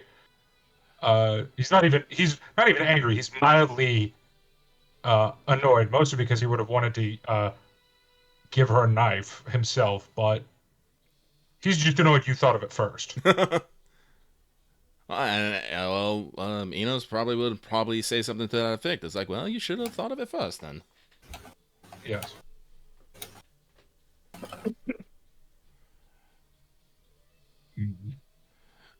But no. Everyone should have some sort of blade on their side. Technically, Yeah, I've mentioned this before. For instance, that even though Nerissa has a little bit in sword, she does not have a sword at her hip when writing, but she has a knife tucked into her back belt because, of course, you do. It's just the thing you do. technically, Nicola is technically armed with 5 daggers. yeah, technically, Well, yeah, but you're a throwman. yeah, I'm in that technical thing because technically I have bill hooks on the end of my chains, but they're attached to a chain. That's a little weird. I can't just pull that out easily. I also have 2 other weapons, and I just point to my feet. Practice. Yeah, your ability to run away? You'll see. Well, He kicks people with them. I'm gonna be It kinda honest. The hurt. ability to run away is a great weapon indeed, because usually don't the point of a actually fight have is to run. survive it. I don't actually have runs, so no, technically I don't. I need more run actually because every I time just Run would be picture- up in your quads, not actually on the feet Yeah. necessarily. I'm picturing, what is it? Nicola runs away, like runs off screen, and then the camera pans and he's already collapsed on the floor. He's just the camera like pans away as he starts to sprint and pans back, and he's just doing the Yamcha pose on the ground. This is why you don't skip cutscenes. No, Nicola's entire thing is because of his fighting style, he does the least efficient run ever, where he's like parkouring off of like tables and furniture, but he makes no progress at all. and I say Narissa specifically has spear because hers is a spear fighting style, so it is actually like a probably got a small crossbar, but like is actually like a normally balanced spear. It is not lance. The character I think in the current party who has like the most diverse weapon skills, other than maybe some of you guys if you're spread a little thin, is probably Agave Cheval. Like she has a little bit of firearms for the carbine. She knows lance and spear separately. Oh wow. And actually has 4 in sword. Like she goes armed with a cavalry saber. Like that is not for show. I like technically have 3 weapon skills, but one of them is throwing, so I don't know if you count that. Yes, the throw skill counts. So yeah, I Even have if it's technically throw, like knife, and kick. The rule book is a little unclear sometimes whether it's like expert throw or weapon throw, but even if it's expert throw, it would be under coordination anyway, so it doesn't matter. So yeah, it's a type skill, but yeah, no, Agave Cheval has a very diverse weapon set. But yeah, no, you guys are shopping. You guys do a little, like I said, you do a little weapon shopping. You do a little food buying. You look around for various gifts and things which you can find. Light scarves, like I said, will be applicable and be very good. I think in my head, like how to start this Thinking, conversation. we got a little in the weeds there, thinking about rumors. But yeah, no. Like I said, you guys hear Inos specifically because he's listening. Here's a little bit of gossip about what they think of you. Also, yeah, you don't need to put it in kick. It's unarmed. I think actually Kumalo says that you can technically you can use the abilities with punching. It's just not as common. But anyway, Yeah, punch as well as kicks. People are like, they're like, it's just after the festival, market's booming. Generally, things are good in town. It's a market town, so when trade is flowing, trade's flowing. Trying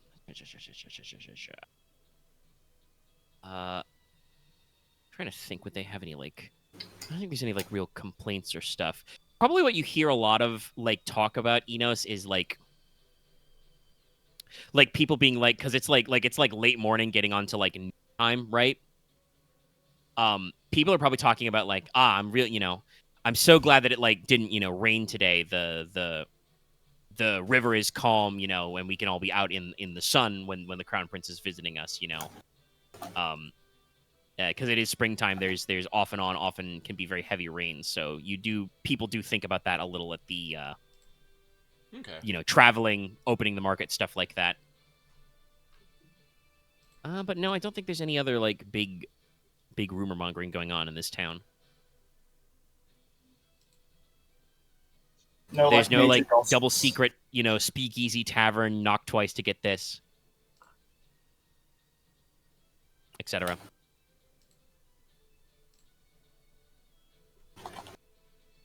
All right. Half the crew is distracted by arguing about EXP in the text. Yeah, sorry. I had a separate thought, but like I had to like put it back together in my head. Well, at least we I'm weren't sitting on talking about it out loud, so. Yeah, we weren't interrupting you doing world building, describing the scene.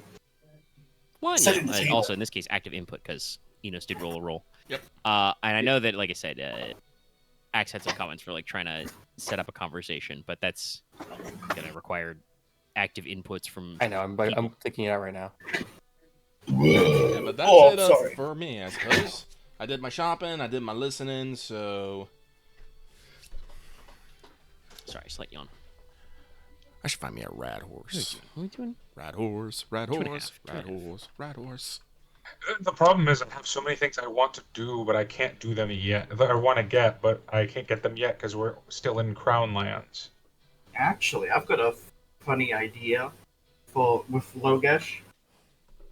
If after shopping and this person who I'm going to ask is free, Enos, I haven't had the pleasure or chance to combat you with your new fighting style. Would No. you- Inos is like, nope, nuh-uh. Wait, what?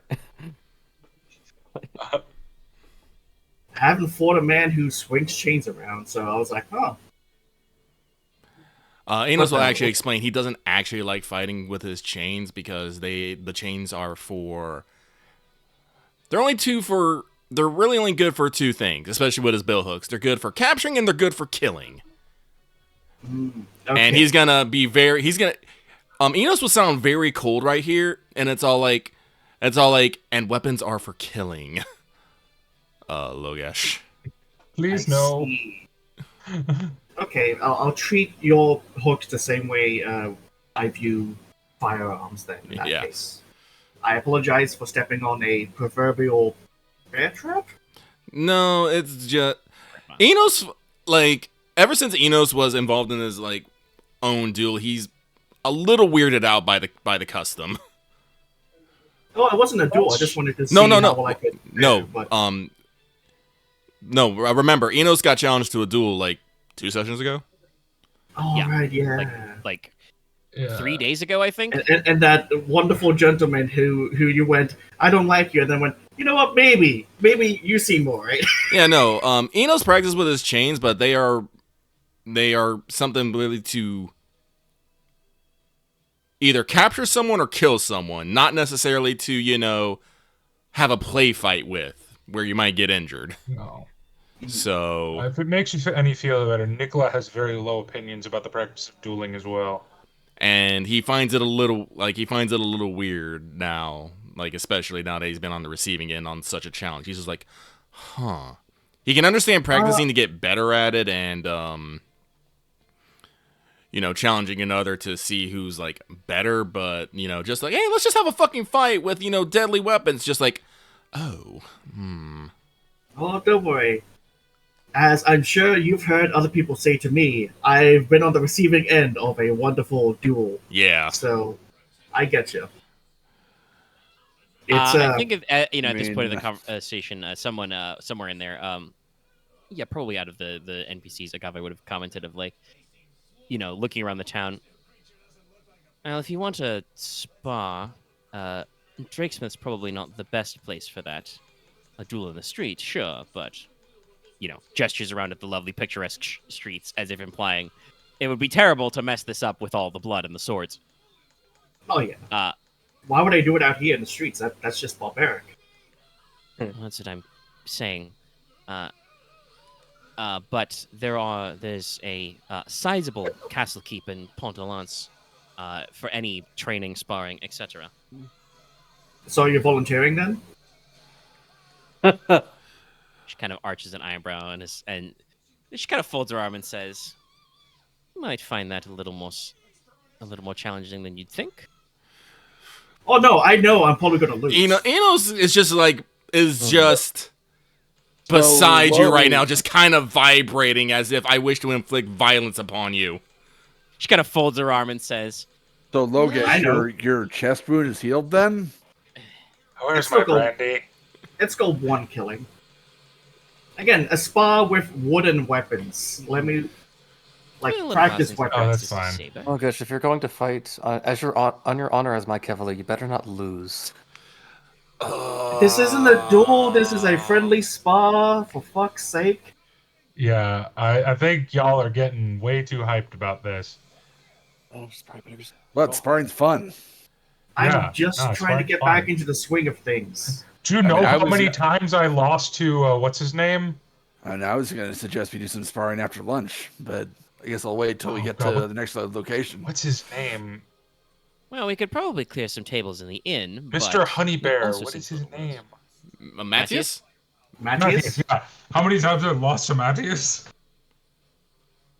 No, if I That's wanted to embarrass Logesh, I would say to challenge him to a joust. But I don't feel like breaking any lances today. If it makes you feel any better, Logesh, I think you'd do better to just than I would. Did Well, I it'd be a ask little for your difficult. opinion? We'd have to. You'd have to hold the reins in his teeth. No, we'd couch the lance and just strap the shield to his arm. Exactly. Regardless, no, this isn't me wanting to have a repeat of. Fuck. Sorry. Huh? Names. Alright. Names. Inara. Einar, thank you. I don't want a repeat of Einar. Well, what happened with Einar. I just want to have basically some exercise. No, as your physician, it's probably healthy that you get some exercise in, just don't overdo it. And I will look pointedly at you. Not very threateningly, because how threatening can I be? But Doesn't matter if it's that's Agave different. or even Konrad.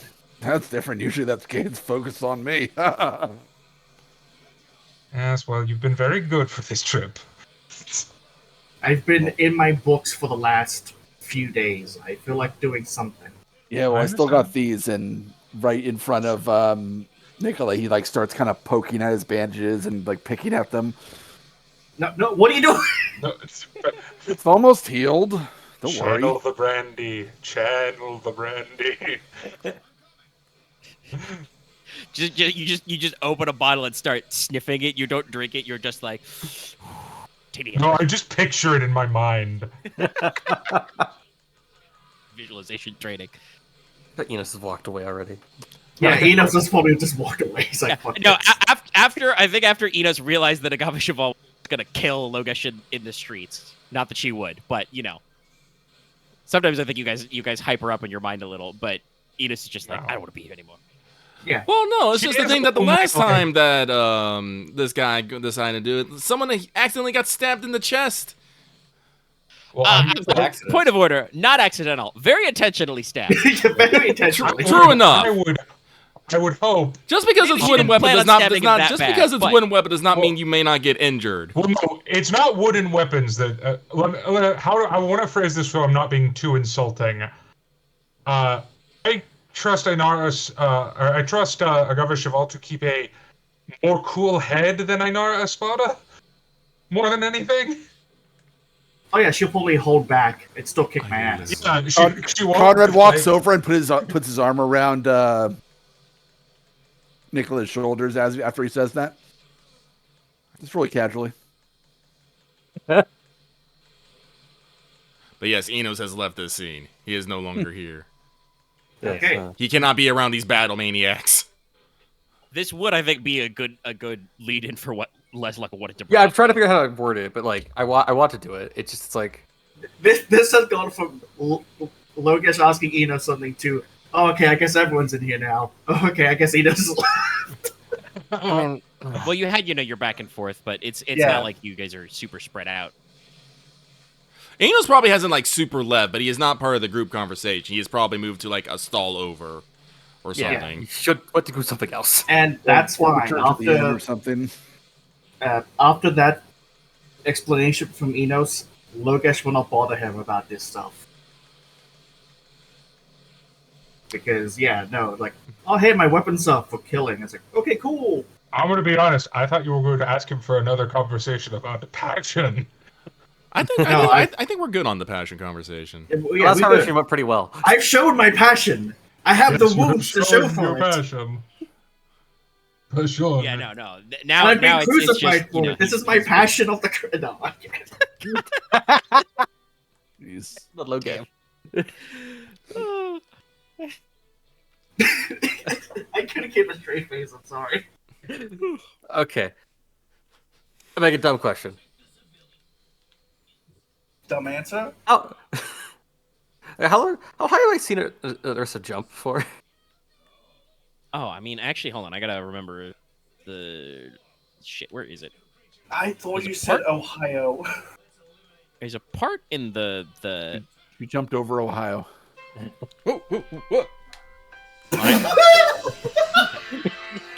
Like we hit on Did Hang we on, get a we're phone back. call? Yes, that is yes. Hold on, let me I control. almost imaged like he like had to like fucking juggle his phone to catch it. I'm so glad that wasn't. I'm so glad I have my phone on silent when we do these because my ringtone might get Omega copyright strike. He would have my mic just pick up my phone. I've got the default ringtone on mine, so... And I have mine Uh, turned my off phone's up to because my- that way work can't contact me. Yep, same. Good one, yeah. Thank you, I have, FGF, for telling me Benny Enma's having a banner. I just rolled him. my ringtone is George Thorogood's "Bad to the Bone." That's a Okay, pretty good one. a quick thing. People have changed some of the work phones that whenever they get a call from one of the managers, Bad to the Bone starts playing. That's awesome.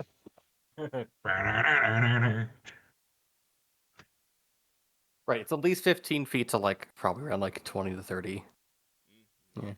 I think that might be one of like the top 3 most recognizable riff lines in history. I think it is, but anyway.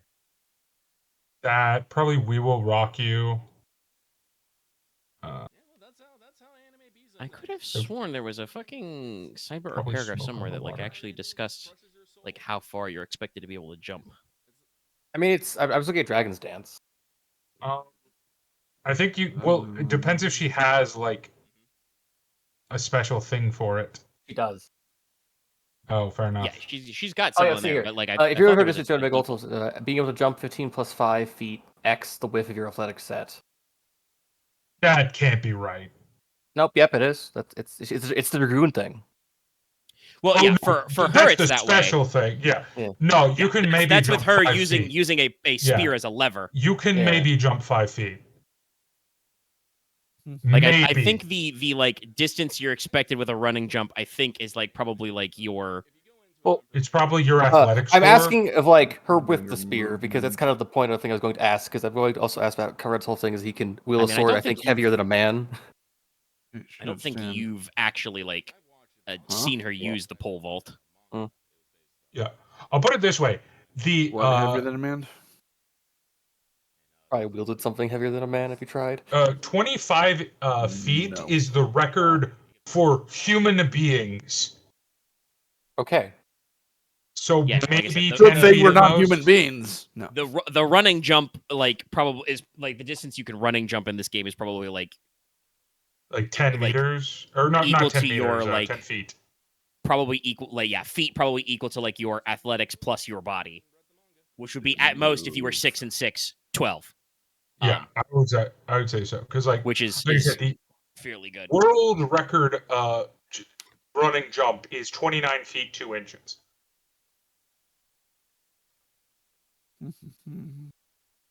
Gotcha. Yeah, no.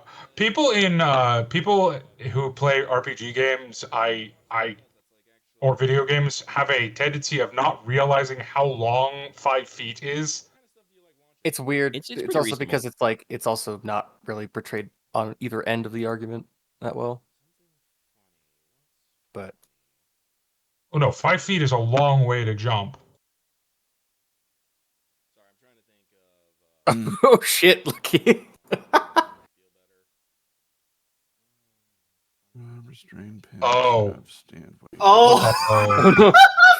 Oh no, there's poor Oh. children. Yeah, that might be the you ever have those anime that you would never recommend to anyone as long as you live? I mean, yeah, Even like though Boku no regardless of quality. so many children die in that show. And Yeah, I'm actually gonna more than pause die. the audio before we go on this tangent. Yeah. more than die. That show is I had to stop watching it because one, the creators of yeah. Oh really? Yeah. No, well, I mean if you go that far, so is the creator of One Piece, but people are fine with that. People always forget about that. He has repeatedly defended his teacher, who's the writer of Rurouni Kenshin. No, that's complicated. Fucking hell. That's not complicated. It's really No, I meant not. like. Okay, everyone thinking Otis because it's probably like complicated feelings. That's fine, but like if you defend someone like that, okay, you suck. But also, so does everyone who writes like everything I read. But so I don't generally do the whole. Look, I listen to classic rock. I can literally ruin anyone's thoughts about any of their favorite classic rock bands. I've watched too many music documentaries Fair enough.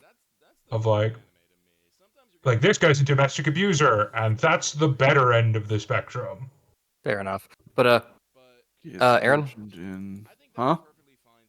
I'm trying to think up how to take from point A to point B with each thing to talk. And it's like, I mean, I think we already know the way that we're gonna talk about weapons, and that's when I spar her the next day. okay. Yes. Hmm. No. Let's see, athletics. Yeah. Yeah, I keep it, think, and as I said, to specify. Actually, let me. Since this is part of the conversation, I will unpause the recording while Loki is still away to say this out loud. Specifically, what we're talking about is the third step of Dragon's Dance is the Dragoon's Dive, which is if you can move up to 15 feet for free by making a coordination and spear roll. That's not necessarily a jump, but you can also roll a multiple action of spear and athletics to get extra distance. But that, like, you have to be able to, use the leverage of your spear to vault, and also, like, hypothetically, you're supposed to be doing it from a height. It's you. The historical is you jump off the back of a dragon to do it. So it's a little weird, but So Omega, I you get said some this main a little distance. earlier, but I don't know if you heard it. I'm 100% fine for next week. So we're Yeah, 100% I saw good. the note. I'm not. Sometimes the chat, the text chat's getting a little away from me, but I did. All right, just wanted to make sure. Yeah. But also we won, so it wouldn't have mattered anyway because we're not playing next week. Yeah. So, well, the game is not over, but it is 31-9. So Means it's over. I think I can say it's over. Yeah. Goddamn document, where the fuck do you talk about jump? You mentioned that's athletics, but you don't say where the rules are. Yeah, like I said, I swear to God, I've read in the book where, like, you jump. I mean, Is there's it sidebar literally a tier instrument. It's like, oh, you get plus two dice when you jump. I'm like, yes, but where are the rules for jump? Yeah, I am back. I don't know if anyone heard me. Lucky we can barely hear you. Yeah, his mic's off. That's because I turned my mic off. I forgot about that Yeah. because I remember that sometimes my voice comes through. All right, now I'm back. Gucci. Welcome back. Yeah, we're just running our minds crazy trying to find the rules on jump. Athletics skill Specifically jumps. 1631. Yeah, You I can have I've found a lot about climb. Like I said, it's not a huge deal. Yeah, let's just think about it. Okay. Yeah, it's not in chapter 3. It may come up in some stuff. Actually, wait. There's an example of it. Let's see here. Wait. Sorry, I'm There's really actually naughty today. Don't know why. Wait. Okay. Where's the example? We are now past. No, that doesn't actually help at all. Never mind. Okay. It was an example of how athletic perfection for Divine Regiment works, but it doesn't actually help. Yeah.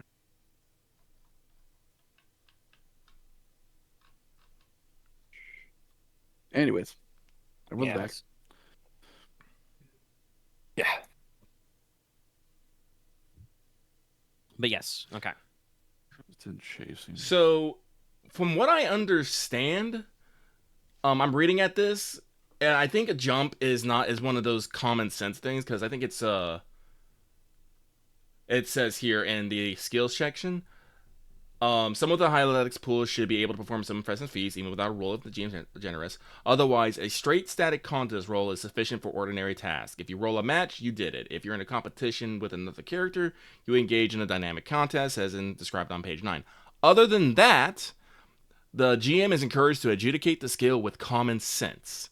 Let the PC succeed with a simple match unless 1, it harms the plot, or 2, reduces the general coolness and fun instead of increasing it.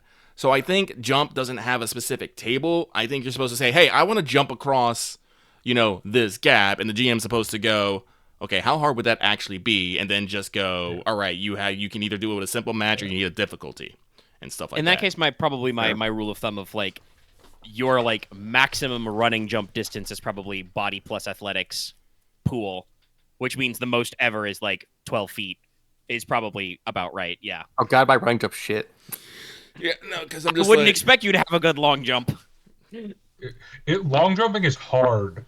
yeah, no, like this is just one of those things where we're trying not to have tables for every single damn thing. There will probably be a I've talked about before. At some point, I'll probably remember to do a for the chase system, since we did seem to like that. I imported a couple of the esoterics already, but I'll probably design a like parkour themed esoteric, which will be around like athletics. Yeah. I think I need more esoteric slots. Fuck. Well, we've talked about this. If the game goes long enough, I may just let you take more esoterics, but I don't. We don't want to just logarithmically increase the numbers. Yeah. Because then everybody's good at everything. But it does kind of feel like at the rate you guys like, even at like 2 or 3 exp a session, like you guys are still gaining a lot and have a lot of cool stuff you want to do. But we will continue to think about that later. Yeah. Go ahead. I wanted Leslok to at least bring up, I guess, on the topic of it, of you wanted to ask how Konrad, how'd you practice the sword breaking technique? Actually, there's probably a name for it, isn't there? I mean, I just break swords with it. Hit hard. Did you ever practice how to make it actually work every time, or is it more just a thing you intuit? I bent a lot of swords. Practicing. Didn't take that long for me to get it, though. You just have to hit the sword in the right spot. Yeah, I'm pretty sure the idea is And make sure the other person's holding on to their sword strong enough, because otherwise it's just going to go flying. Yeah, I'm fairly certain the actual way you do it is you like find the leverage point where you can shatter, and you just make sure you've got the appropriate swing with follow through. It's an upgrade to the first one, which is what's like slap the batter the blade, Dent it. Yeah. which is where it just like you're effectively like attacking the sword, not the person. Yeah, that's the batter the blade is the one where you get parry gobble dice by making an attack to basically just knock their sword the fuck out of the way. Yeah, or other weapon. Right, yeah, because it's this Viander thing. It's like... Yeah, so it is... Yeah, it probably is... The technique is probably designed around, like I said, follow-through and just understanding the right spot to aim to be like, well, if I hit you close to the tip, we'll shear that off. Or if I hit you close to the crossguard, we might get it to snap. What if I hit you in the arm and just break all your bones? Ow, oof, my bones. I mean, I definitely work on other weapons too, so it's not just necessarily swords. I haven't tried it on any other weapons, so figure it's kind of bad form to break someone's weapon when you're practicing.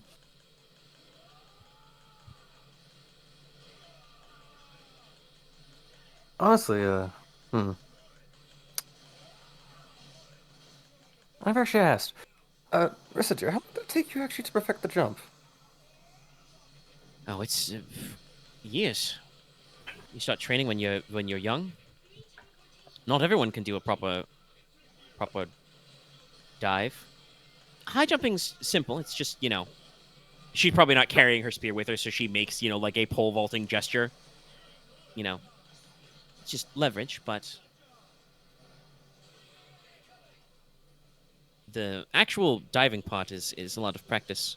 You need to be a certain level of mastery before you attempt it. Originally, it was supposed to be something you did off and on Dragonback. Nowadays, usually we practice with straw mats. Actually, makes sense. I mean, actually, just the high jump, the first level to be jumping less than 10 feet. Because specifically, the first level you get is she just gets the ability to add +1d to athletics plus body checks to jump while she's carrying a spear, and if it's less than like 10 feet, which is my new adjusted, she doesn't take a multiple action. Let me see. I'm pretty sure. Let me actually double check her stats block. I guess the question is. Yeah, I'm pretty sure she only learned Dragoon's Dive over the time skip. Yeah, but while I'm definitely keeping up on my forms with Bidenhander, I don't think I'm going to be going much further. For what I understand, the next Form is very mean. Oh, is that the one where you cleave a man and his armor all at once? No, he's talking about 12 Secrets. You thinking about Mordhau? No, I'm talking about Bury in the canyon? yeah, burying the canyon. Oh, okay, yeah, the Bidenhander one, yeah. Well, that's true. Yes, that's very unpleasant. Yeah, that's the one. Man. I mean, I guess if I need to, and like when I mean, might it's technically figure it out when we have to use it on some monstrum or something like that. But yeah. It's probably something that more when it's necessary to actually understand. would almost feel bad for the monstrum using it on them. If it's a big enough it's a big enough bastard, you probably won't.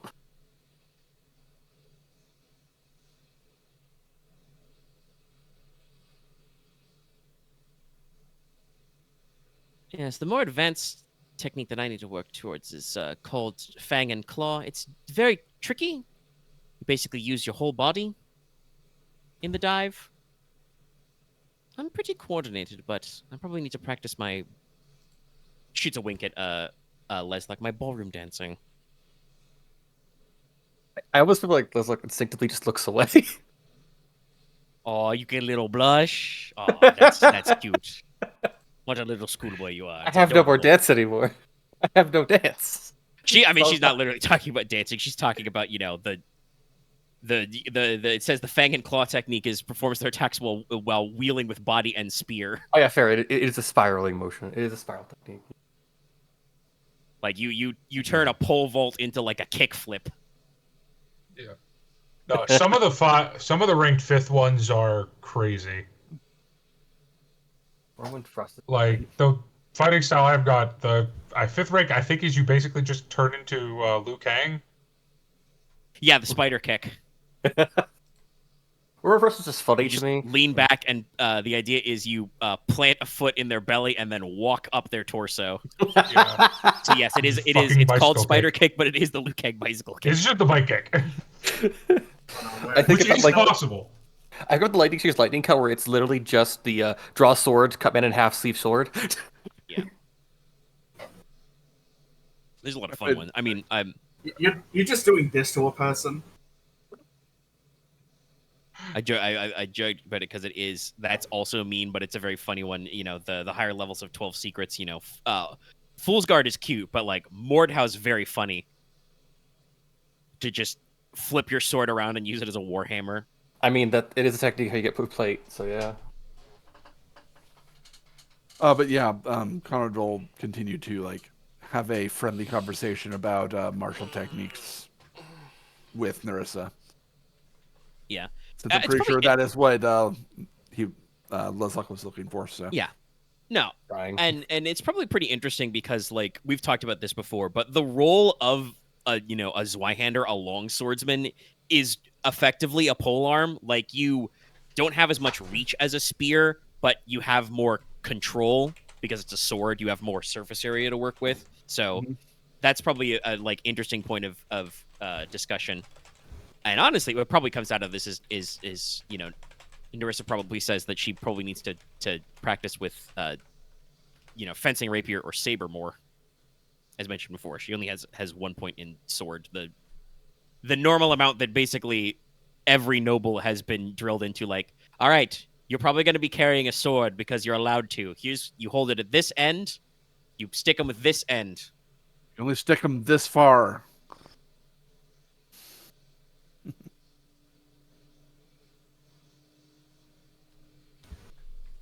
Right now, yes, probably. I don't think she has to wear a hat.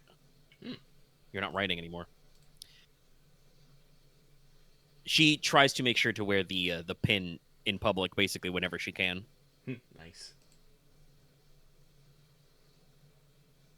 Yes, people are often oozing and awing about it.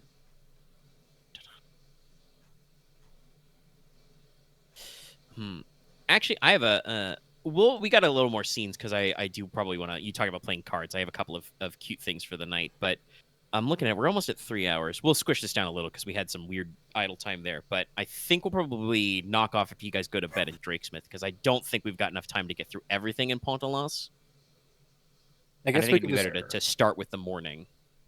Yeah, Fair enough. That's fair. and I will definitely be here next week. So And like I said, the funny thing about staying overnight at the inn, you guys probably have a nice tavern dinner, like not nearly as rich as you had at where we were in Keep, but like you can get some fresh fillet of fish, like I said, get some fruit pies and pastries, and the bread can all be fresh, plenty of fresh cream and cheese, etc. Sorry, I should stop talking about this. Part of the reason why I'm checking the time is because I'm a little hungry. I could use a snack. Yeah. I got to stop hungerfying myself. But You're it's playing yourself. it is a hearty meal, a little more rustic, but it's still very well. They bring their very best. Probably instead of wine, you're probably drinking a variety of beer as your drink of choice with it. But like I said, you guys are basically going to be put on the upper level. All of the player characters and associated, big time NPCs. You're going to be in like a suite of rooms together, segregated by gender. So you guys will be bunking with, Kevis Verity and the Crown Prince and the like. Definitely after like sleeping arrangements are arranged, there's definitely like I think like a glance between like Moira and Dame Logi, and Moira's just like, I'm gonna camp out in the hole. Fuck. She's just like camping in the hall. Oh no. Puts a bed shot, rolls a blanket on it. Sorry, I just had a mental picture of Moira sleeping, like a vampire with her arms crossed, but there's a sword in each arm. I suppose are they sheathed this? No, I assume they would. No, Moira doesn't actually sleep with her swords in her hand. She probably racks them next to the bench, though. But yeah, so you guys, after dinner, will have like probably a opportunity for some, quiet moments. Dressed down to shirt sleeves, firelight to keep you warm, etc. Like, do we have card games actually? Yeah, We should. you have the Verit. I've figured out how the systems work. I do believe I am on record as saying, since I talked about the Verit with fortune telling, do not ask me to come up with the rules for card games. Who's gonna but- pull out the banana? I feel like we have reached a point where we cannot mention cards without someone bringing up Balatro now. A little bit. There's a lot of people in the crew playing Balatro. I still have never played it. Same. Yep. I think they'll have fun. Dallas would I've have played. I would have fun with it, but I also have like 50 billion other card games that I play, so I don't feel the need to. But yeah, Oh, so excuse me. there would be types of games. I think the kind of like games that are popular during this time period are what they call trick-taking games.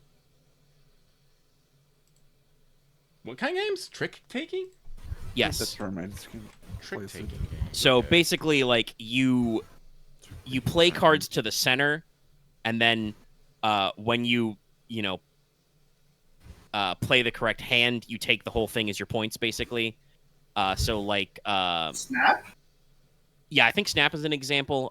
There's also Hearts is another common one.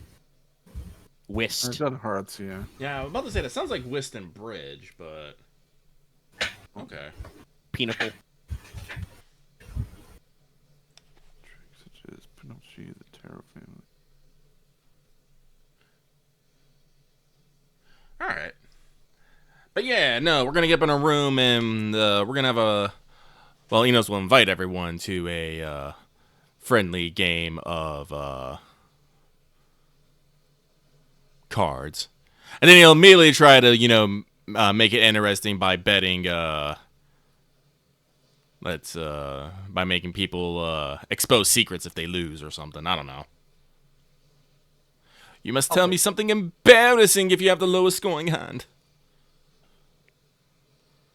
Hold yourself to it. Let's do it. I mean, I'm fine asking questions, but it feels kind of weird to just reveal something. Well, you don't have to play. Prince kind of, unbuttons Sure, I'm in. his cuff and says, "All right."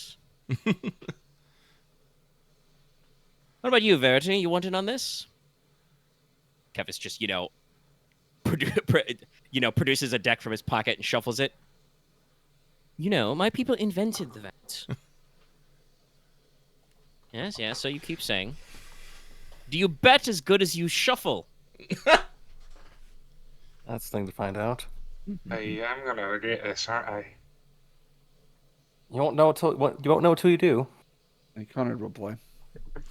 All right. Listen, there's nothing quite like bonding over really embarrassing stories about each other. Fair enough. I mean, I'm just thinking that there's only so many embarrassing tales I can tell about myself, so. Just out of character, just thinking, like, Logesh hears this is like, should I get the crucifix again? Am I going to hear this once more?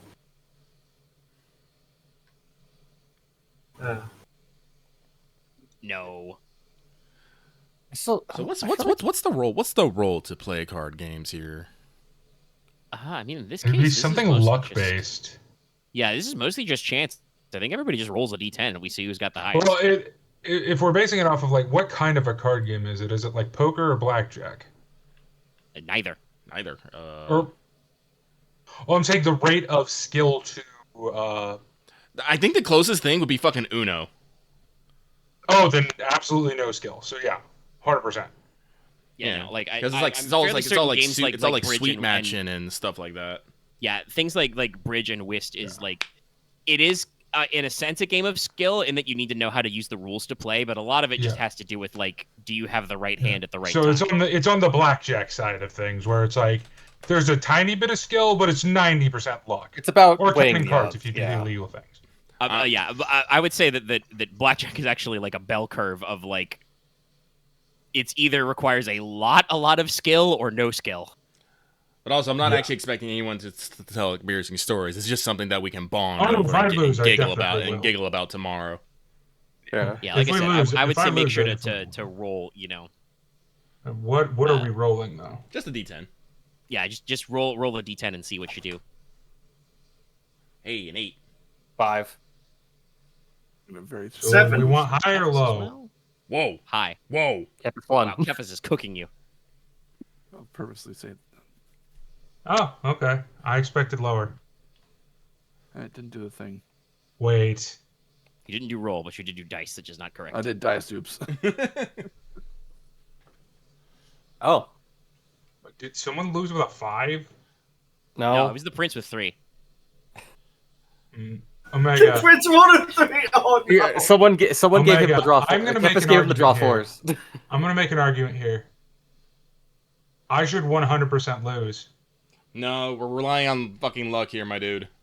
But I literally have unlucky as a trait. Yeah, the GM He has is to jinxed. I guess the question is, do I force him to re-roll his bullshit luck roll and give him an EXP? I could do that. That I think counts. Yeah, but you don't just declare I lose and get it next No, week. that's fair. Yeah, sure. We almost never do jinx. Re-roll your D10. Let's see what happens. It's Dallas. Die, free XP. I have lucky, but I don't need it. I'm fine. I'm fine being in the middle. I rolled an 8. I can't untake I also that. I think you have to fail to. Yes. Yeah, Okay. that's No, about right. he was correct to bring it up. The most called shot of all time. It's perfect. Take your XP. You've earned your EXP. So first of all, like Kefis gets the highest points out of the round easy. Like he doesn't remind you that he said that his people invented the Varret, but they did invent the deck. So like he's feel perfect. like, oh my god, I feel like I did whatever the equivalent of going all in is and just fucking lost. You're doing okay, and then it's like, wait, you can combo cards. Wait, no, I have to draw. You have to draw 12 What you cards now. probably do, because the Varret is supposed to be an equivalent to the tarot deck, you probably try and do something very funny with like the equivalent of the major arcana, and just like it doesn't work. You go for like the high risk, high reward play, and you just like don't have it. Like some of the I did give some of the major arcanum names funny names. What do we got here? Where's astrology, because I think that's got the you probably do something funny with like the scales or the jester is the 0 point and just like fuck it up. Kev, you think you're doing fine, but you go to play your last. Kev is just like, oh, Nicola, I'm so sorry. If you play the jester as your last card, you bankrupt. You're supposed to play it at the beginning to get out of the next hand. Fair enough. What would be an embarrassing thing that Nicola did? I think the prince, kind of pulls out a handkerchief and, play acts a little bit, wipes at his brow and says, frankly, my good friend Master Gridarvol has decided to bankrupt himself, as I appear to be going slightly behind on the points. I would say it's unusual, but fate does seem to have its fun with me. Regardless, a bet's a bet.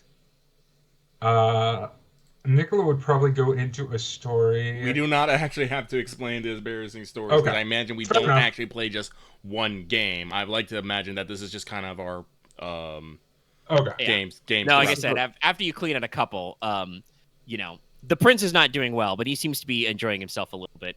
Yeah. Like I said, he probably gets a few jabs, and he's like, now the Marquess I can understand, but like points his hand of cards, at let me see.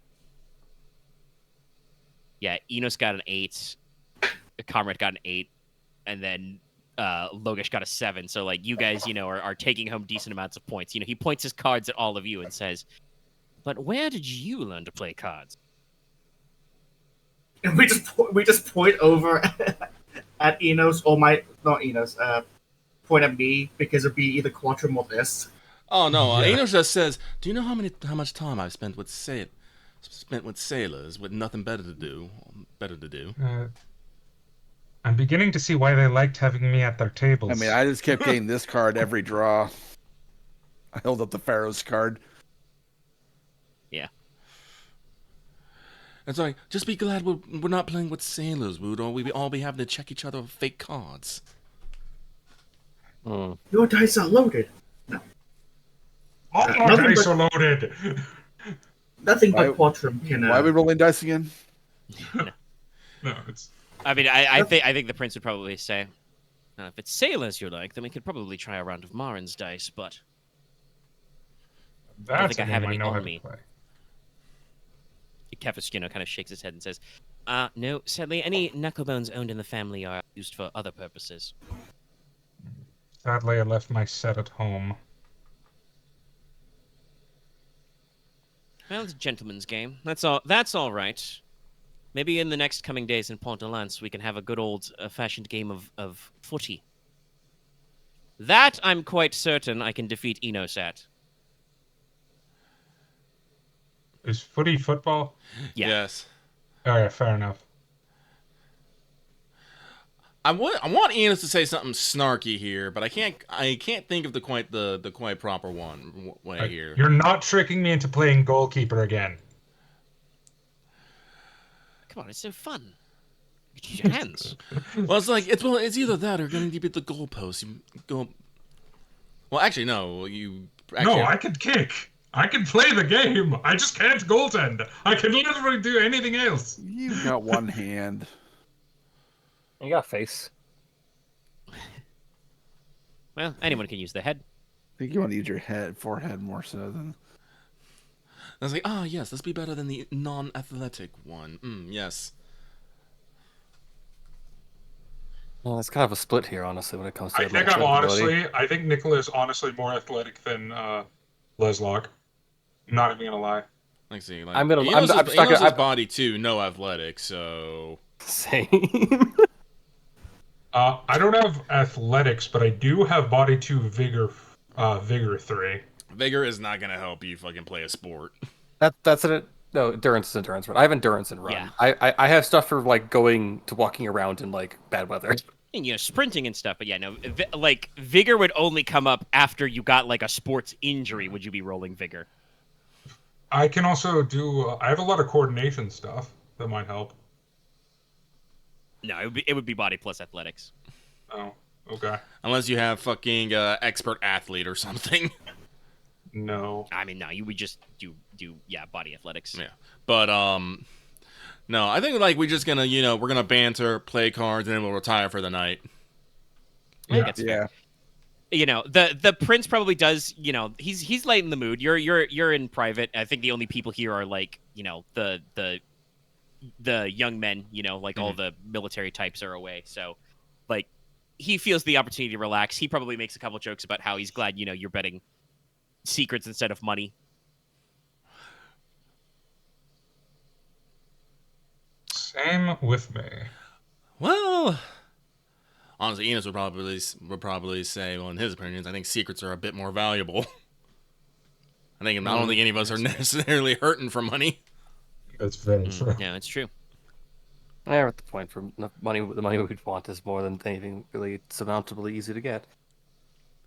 No, secrets give us something to Laugh about. know about each other, bond a little.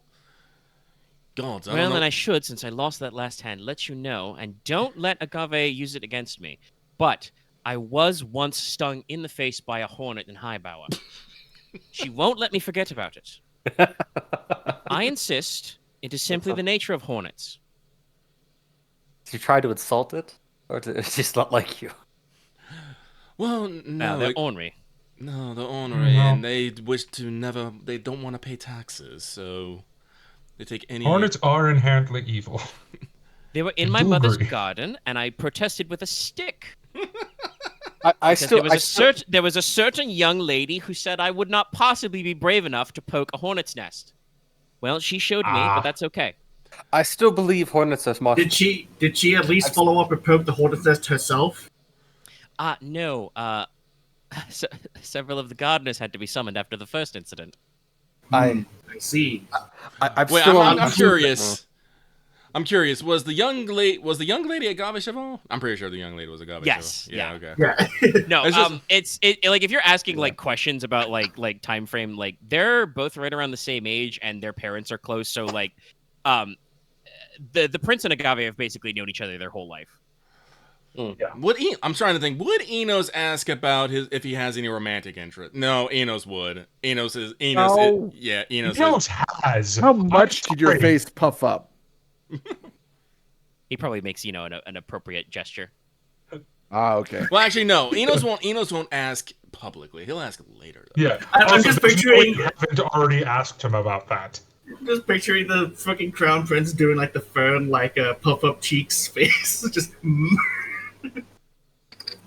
Well, I mean, if like it makes you honestly, like at this point, if you want it, you guys are probably like this could probably be done like over like wine or a fortified wine, like a brandy or something. If it makes you feel any better, dear Prince, as a young, inquisitive mind, I felt the need to test out the myth about licking lampposts, much to the chagrin of my father. Much as it's a great. Well, hey, guess who the recently- lamplighters and all the passerbys nearby.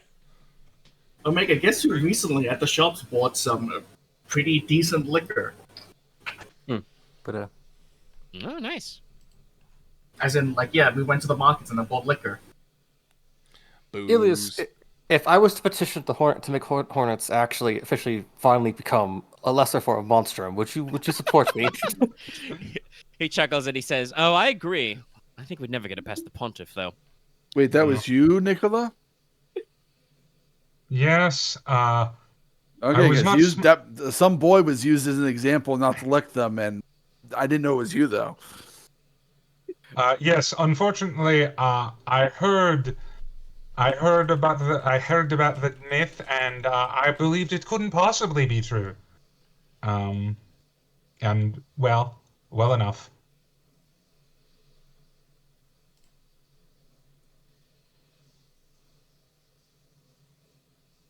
Yeah.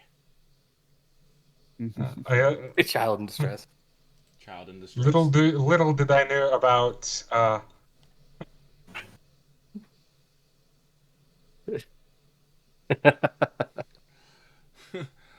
The only other specific conversation I think I have with the prince here is actually,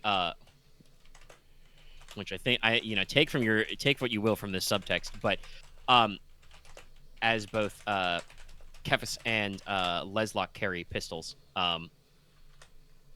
that he does actually ask like around about where a good place to get a handgun is. He's thinking of getting one as a gift. Which Kefis, by the way, replies that he just picked up his.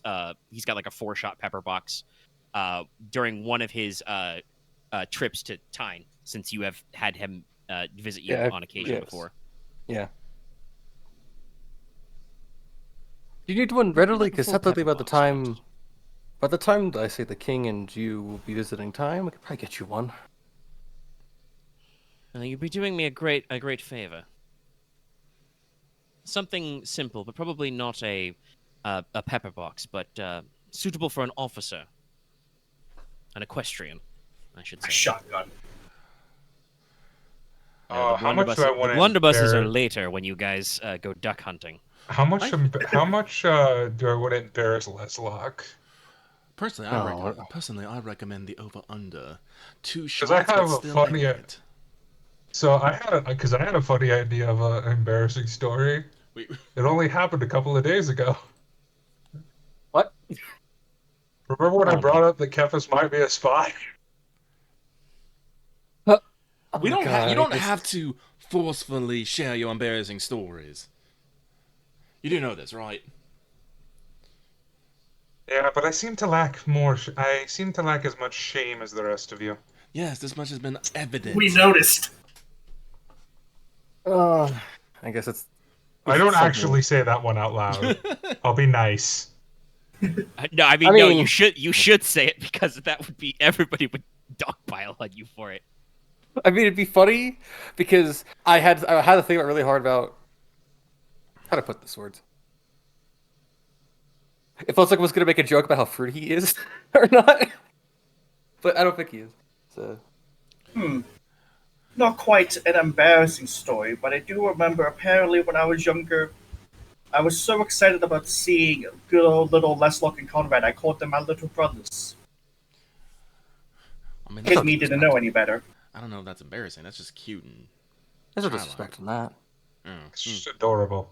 I think I started that off with saying I don't know if it's embarrassing. It's not. No, that's fair. Now, what's embarrassing is you admitting that you were still wetting the bed 5 years ago. That's embarrassing. That would be embarrassing. It's a good thing no one here does that. Yeah. Or has done that. Wink, wink, nudge, nudge. Your secret's safe with me. Does being drunk count? No, I We're don't think drinking it's a very right now. exciting story. I think I just laugh at too many things too easily. We've noticed. No, joy is good. We should take it where we can get it. Honestly, you all have a quite... the Crown Prince kind of gestures at all of you. The Logi house has quite a good familial relationship. I must admit at times that I do not find it as easy to speak with mine own brother. Menace is a inquisitive sort. If I could ever shake loose the position from the House of Verity, a side glance at Kefis, he would probably make quite a good royal librarian someday. But I don't think he has the temperament for it. I think part of it Politicking, comes I mean. down. I think part of it comes down to geography. It's hard to not be together when you all have to huddle up around a fire during the winter. Yes. Or fight Monstrum side by side. Learn to appreciate Inos gets a little bit of a 1,000-yard stare, what Konrad says. We had a firing line that went relatively okay last time. Yes, but the firing line, it's terrifying when you have wargs by the dozen bearing through the woods, and you're just being told, hold! Yeah. Also, I will point out, I did still get bit on the head. That was just a wolf. That wasn't a warg. Yes, but It still hurt. and there were still Yes. wargs involved, and this was in the off-season. Yeah, that was Monster. It's all like, listen, I love our homeland, but winter is bloody terrifying. True. it Yes, breeds it's quite so many harsh up dangerous things. Although I can confidently say the monstrum up north scare me quite a lot less than the monstrum down south. I don't think I will ever look at a bat quite the same again. Hmm. What's a bad? The Not the Luca told me Small, about. flappy, hang upside down. Down in Oh, the okay. rear mouse lands, there's monstrums that look like giant leathery winged rodents that suck blood, have mouthful of teeth, and are very, very good at hunting at night. And they are seasonal, but they are more active than most. And I've heard some stories.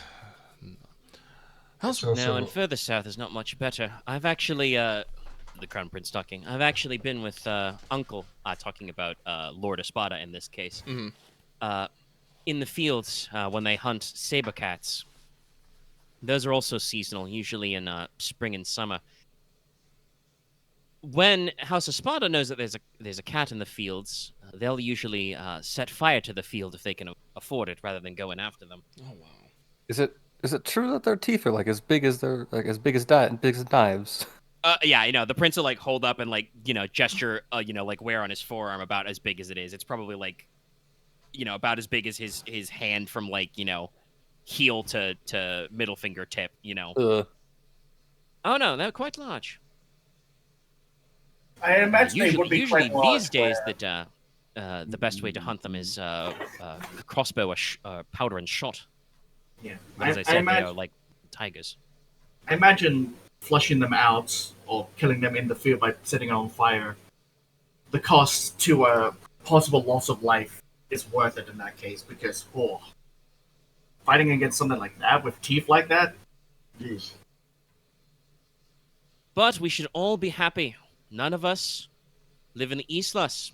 I have never seen a sea monster. I do not wish to. They're quite big.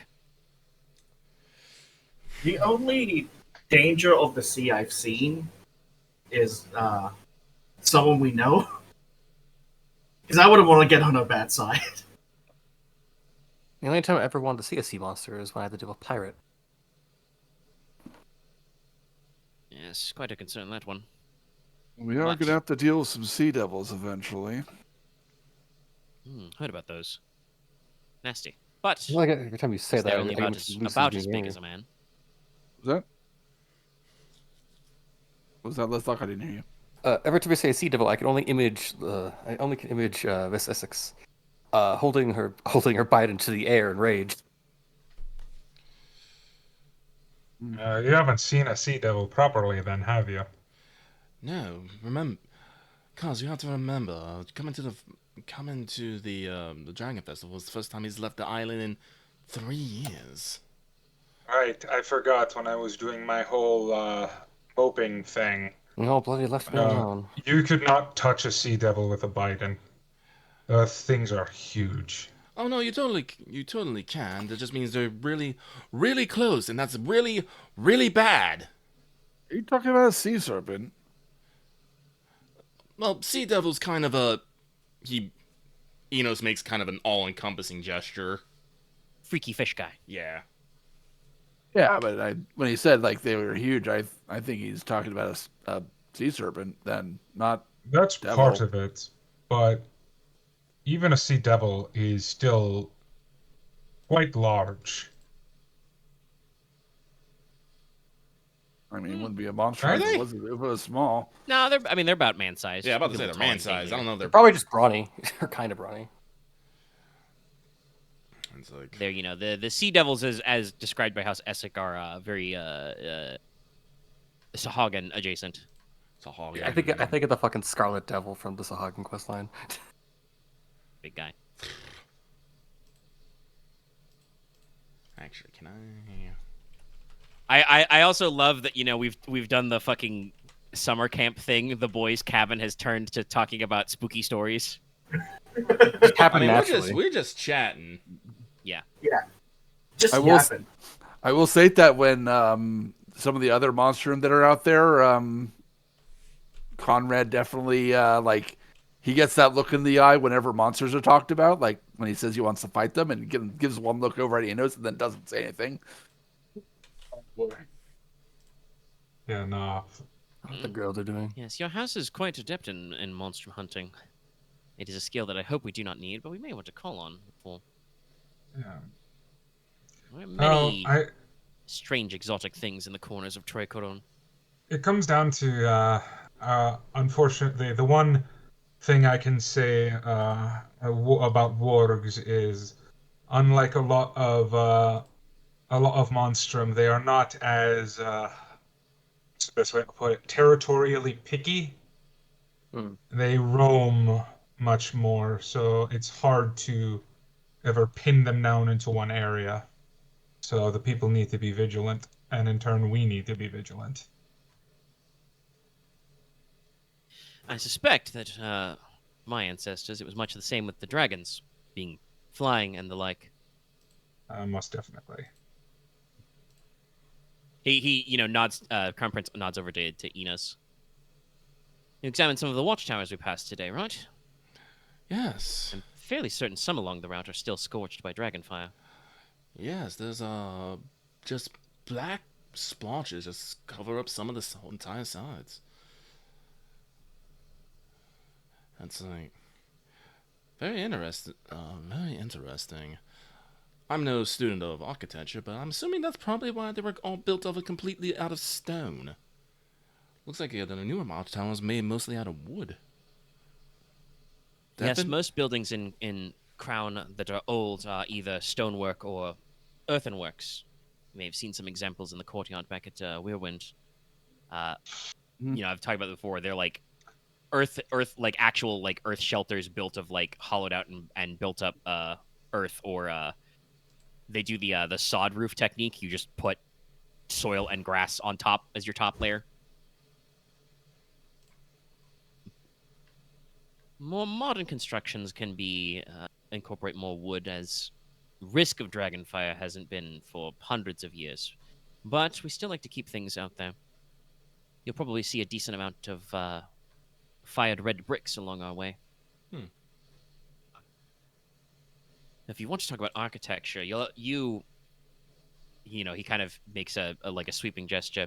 Just wait until you see the King's Bridge. I think it's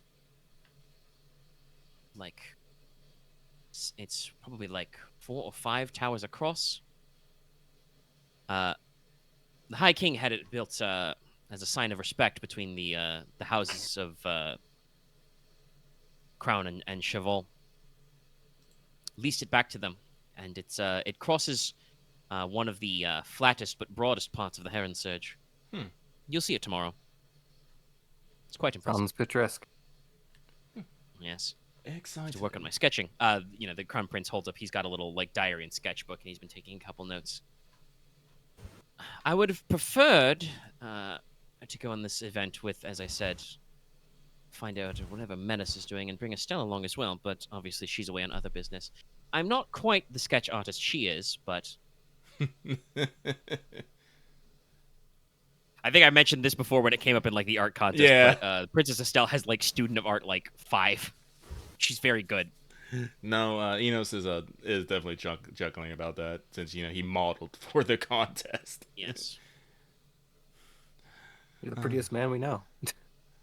Yes, but I still can't compare it to a field of flowers, apparently. Still salty about that, aren't you? No, I just Landscapes and portraits serve different purposes.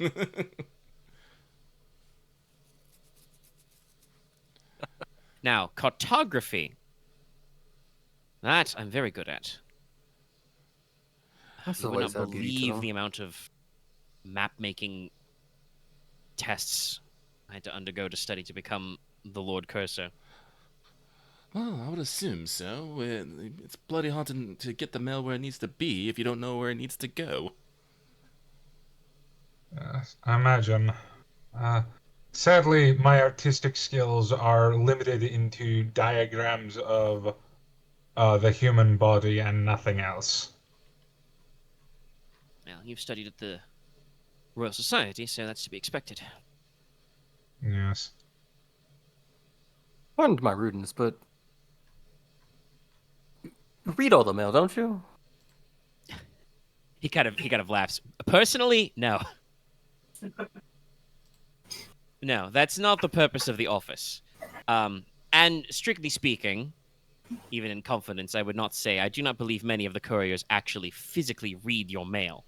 It is signed and sealed for a reason. He, gestures to where Leslok wears his wherever you wear your signet ring. I think it was his right hand. It'd be his offhand, so his right hand. Yeah. He gestures and says, actually reading your mail is not required, but the office of the Lord Cursor is responsible for not just delivering the king's news, but gathering news for the king. So couriers do note where letters go and why. I do know that a few nobles of a more private persuasion will often employ private couriers as a result. But for the common folk and most of the king's business, the couriers know, as Inos said, where your mail needs to go, who it is going to, and usually will find out why.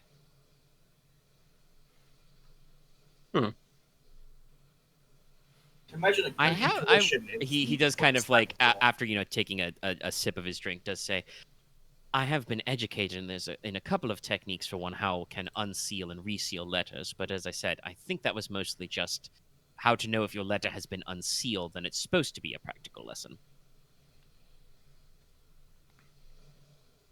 I see. He probably shoots an eyebrow at the fireplace and says, if you wish to remove a wax seal from a letter without marking it, heated knife is the best way, by the way. Yeah, you slide it under. You slide it underneath the wax. And if ideally you keep the wax hot so you can seal it again. I'm pretty sure. Student espionage. How many dots you got in student espionage? 2. Yeah, you know the basic tricks. I think I've said before that it's probably coordination plus stealth to lockpick, but you could also probably roll knowledge plus student espionage for that too. Yeah. Pick locks, no, codes. I've never been much into breaking into letters. I more know about breaking into places. I don't know why that doesn't surprise me. Why are you trying to break into places? Just want to admit. Well, unfortunately, if you know how to build a lock, you know how to break a lock.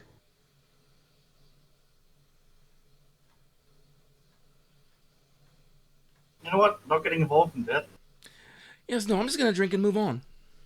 Yeah, that's not really something to question right now. But it is getting late. I think we should probably consider retiring for the night. Unless anyone has any juicy gossip they want to share about themselves. Or maybe someone interesting in your life. No. Then, gentlemen, I will all bid you a good evening. Yes, I'm quite sure the young ladies have gone to sleep already. Let us go ourselves. And I think that's where we're gonna end the session. Yeah. Mm-hmm. Yep. Yeah. Can I have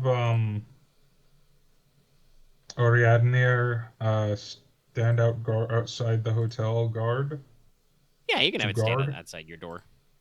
No, I have it stand outside the inn entirely? I mean, you can't. No. My brain. In the hallway. Sorry, my brain is.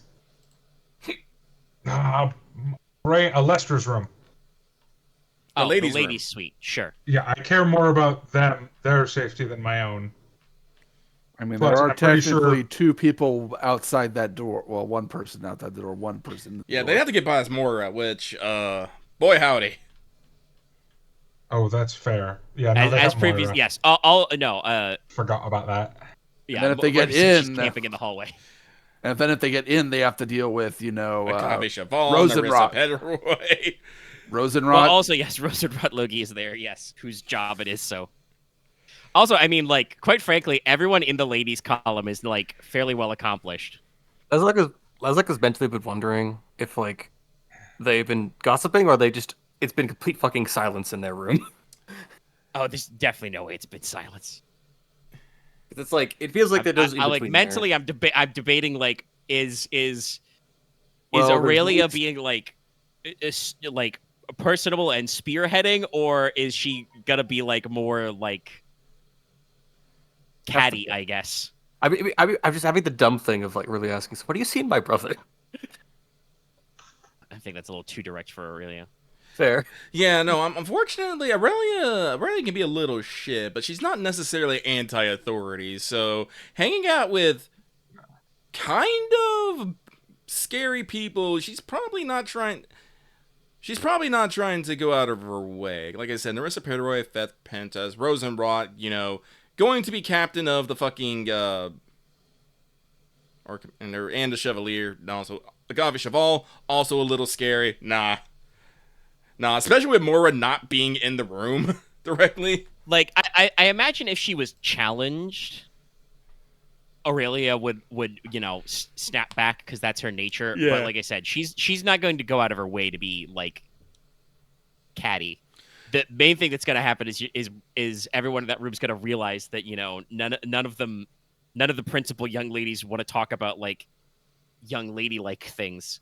I think the most conventional of them is Alestra, but even then she's had a religious and administrative upbringing already, being associated with the Silver Tower, and then Honestly, I could imagine Alestra probably starting a conversation with Aurelia since they're like close in age and they've been traveling together. Yeah. And maybe from that conversations, the other, like maybe Narissa would get involved as, she's going to be part of the family once, probably extended. But Agave and Rosenrot probably keep to themselves. So maybe Aurelia, Alestra, and Narissa maybe chat a little bit about young lady things out of politeness and to defeat the overwhelming silent pressure emitted by Agave and Rosenrod, but probably not like the bonding experience we're trying to have here. No, I don't imagine they bust out the cards. No. This time. But all right, that's going to be the sesh. Next time you guys will set out for Point de Lance and your next phase. And see as far as you be getting. If Lucy's with here, that'd probably be a different story. Lucy'd be like, I ain't got time. Like, it's like, this shit's boring. Play some cards. Fuck. I think it's mostly just that none of them owns a deck of cards. Note to self. They could probably play bridge, but no, I think, and for reference, with if Leslok's trying to check off family members off the bit, I mean, actually, I can absolutely tell you that neither your sister nor your fiance will say what they discussed, but you can infer they had a conversation at night. If you ask them what about, they are definitely just going to titter at you. I don't know how I feel about that. I'm sorry, if you do that, you're just going to hear the Inos, ha! I Enos feel like is just the pointing, laughing cat. Leslok has enough empathy, I think, to understand not to ask that. That's a good one. Yes, you understand that would just be a dead end. But EXPs, you were all here and you all did good role playing. Good. Two for you. I believe Aren, Axe, and Lucky had some points in the notes over week, so another point for yous. And Nicola gets another point because we absolutely correctly jinxed him this time. Yay. All right, don't forget to like, comment, subscribe, and we'll get out of here. And next stop, Point de Lance. Point de Lance. As I will leave you with you get up the next morning and unfortunately find that it is a spring rainy day.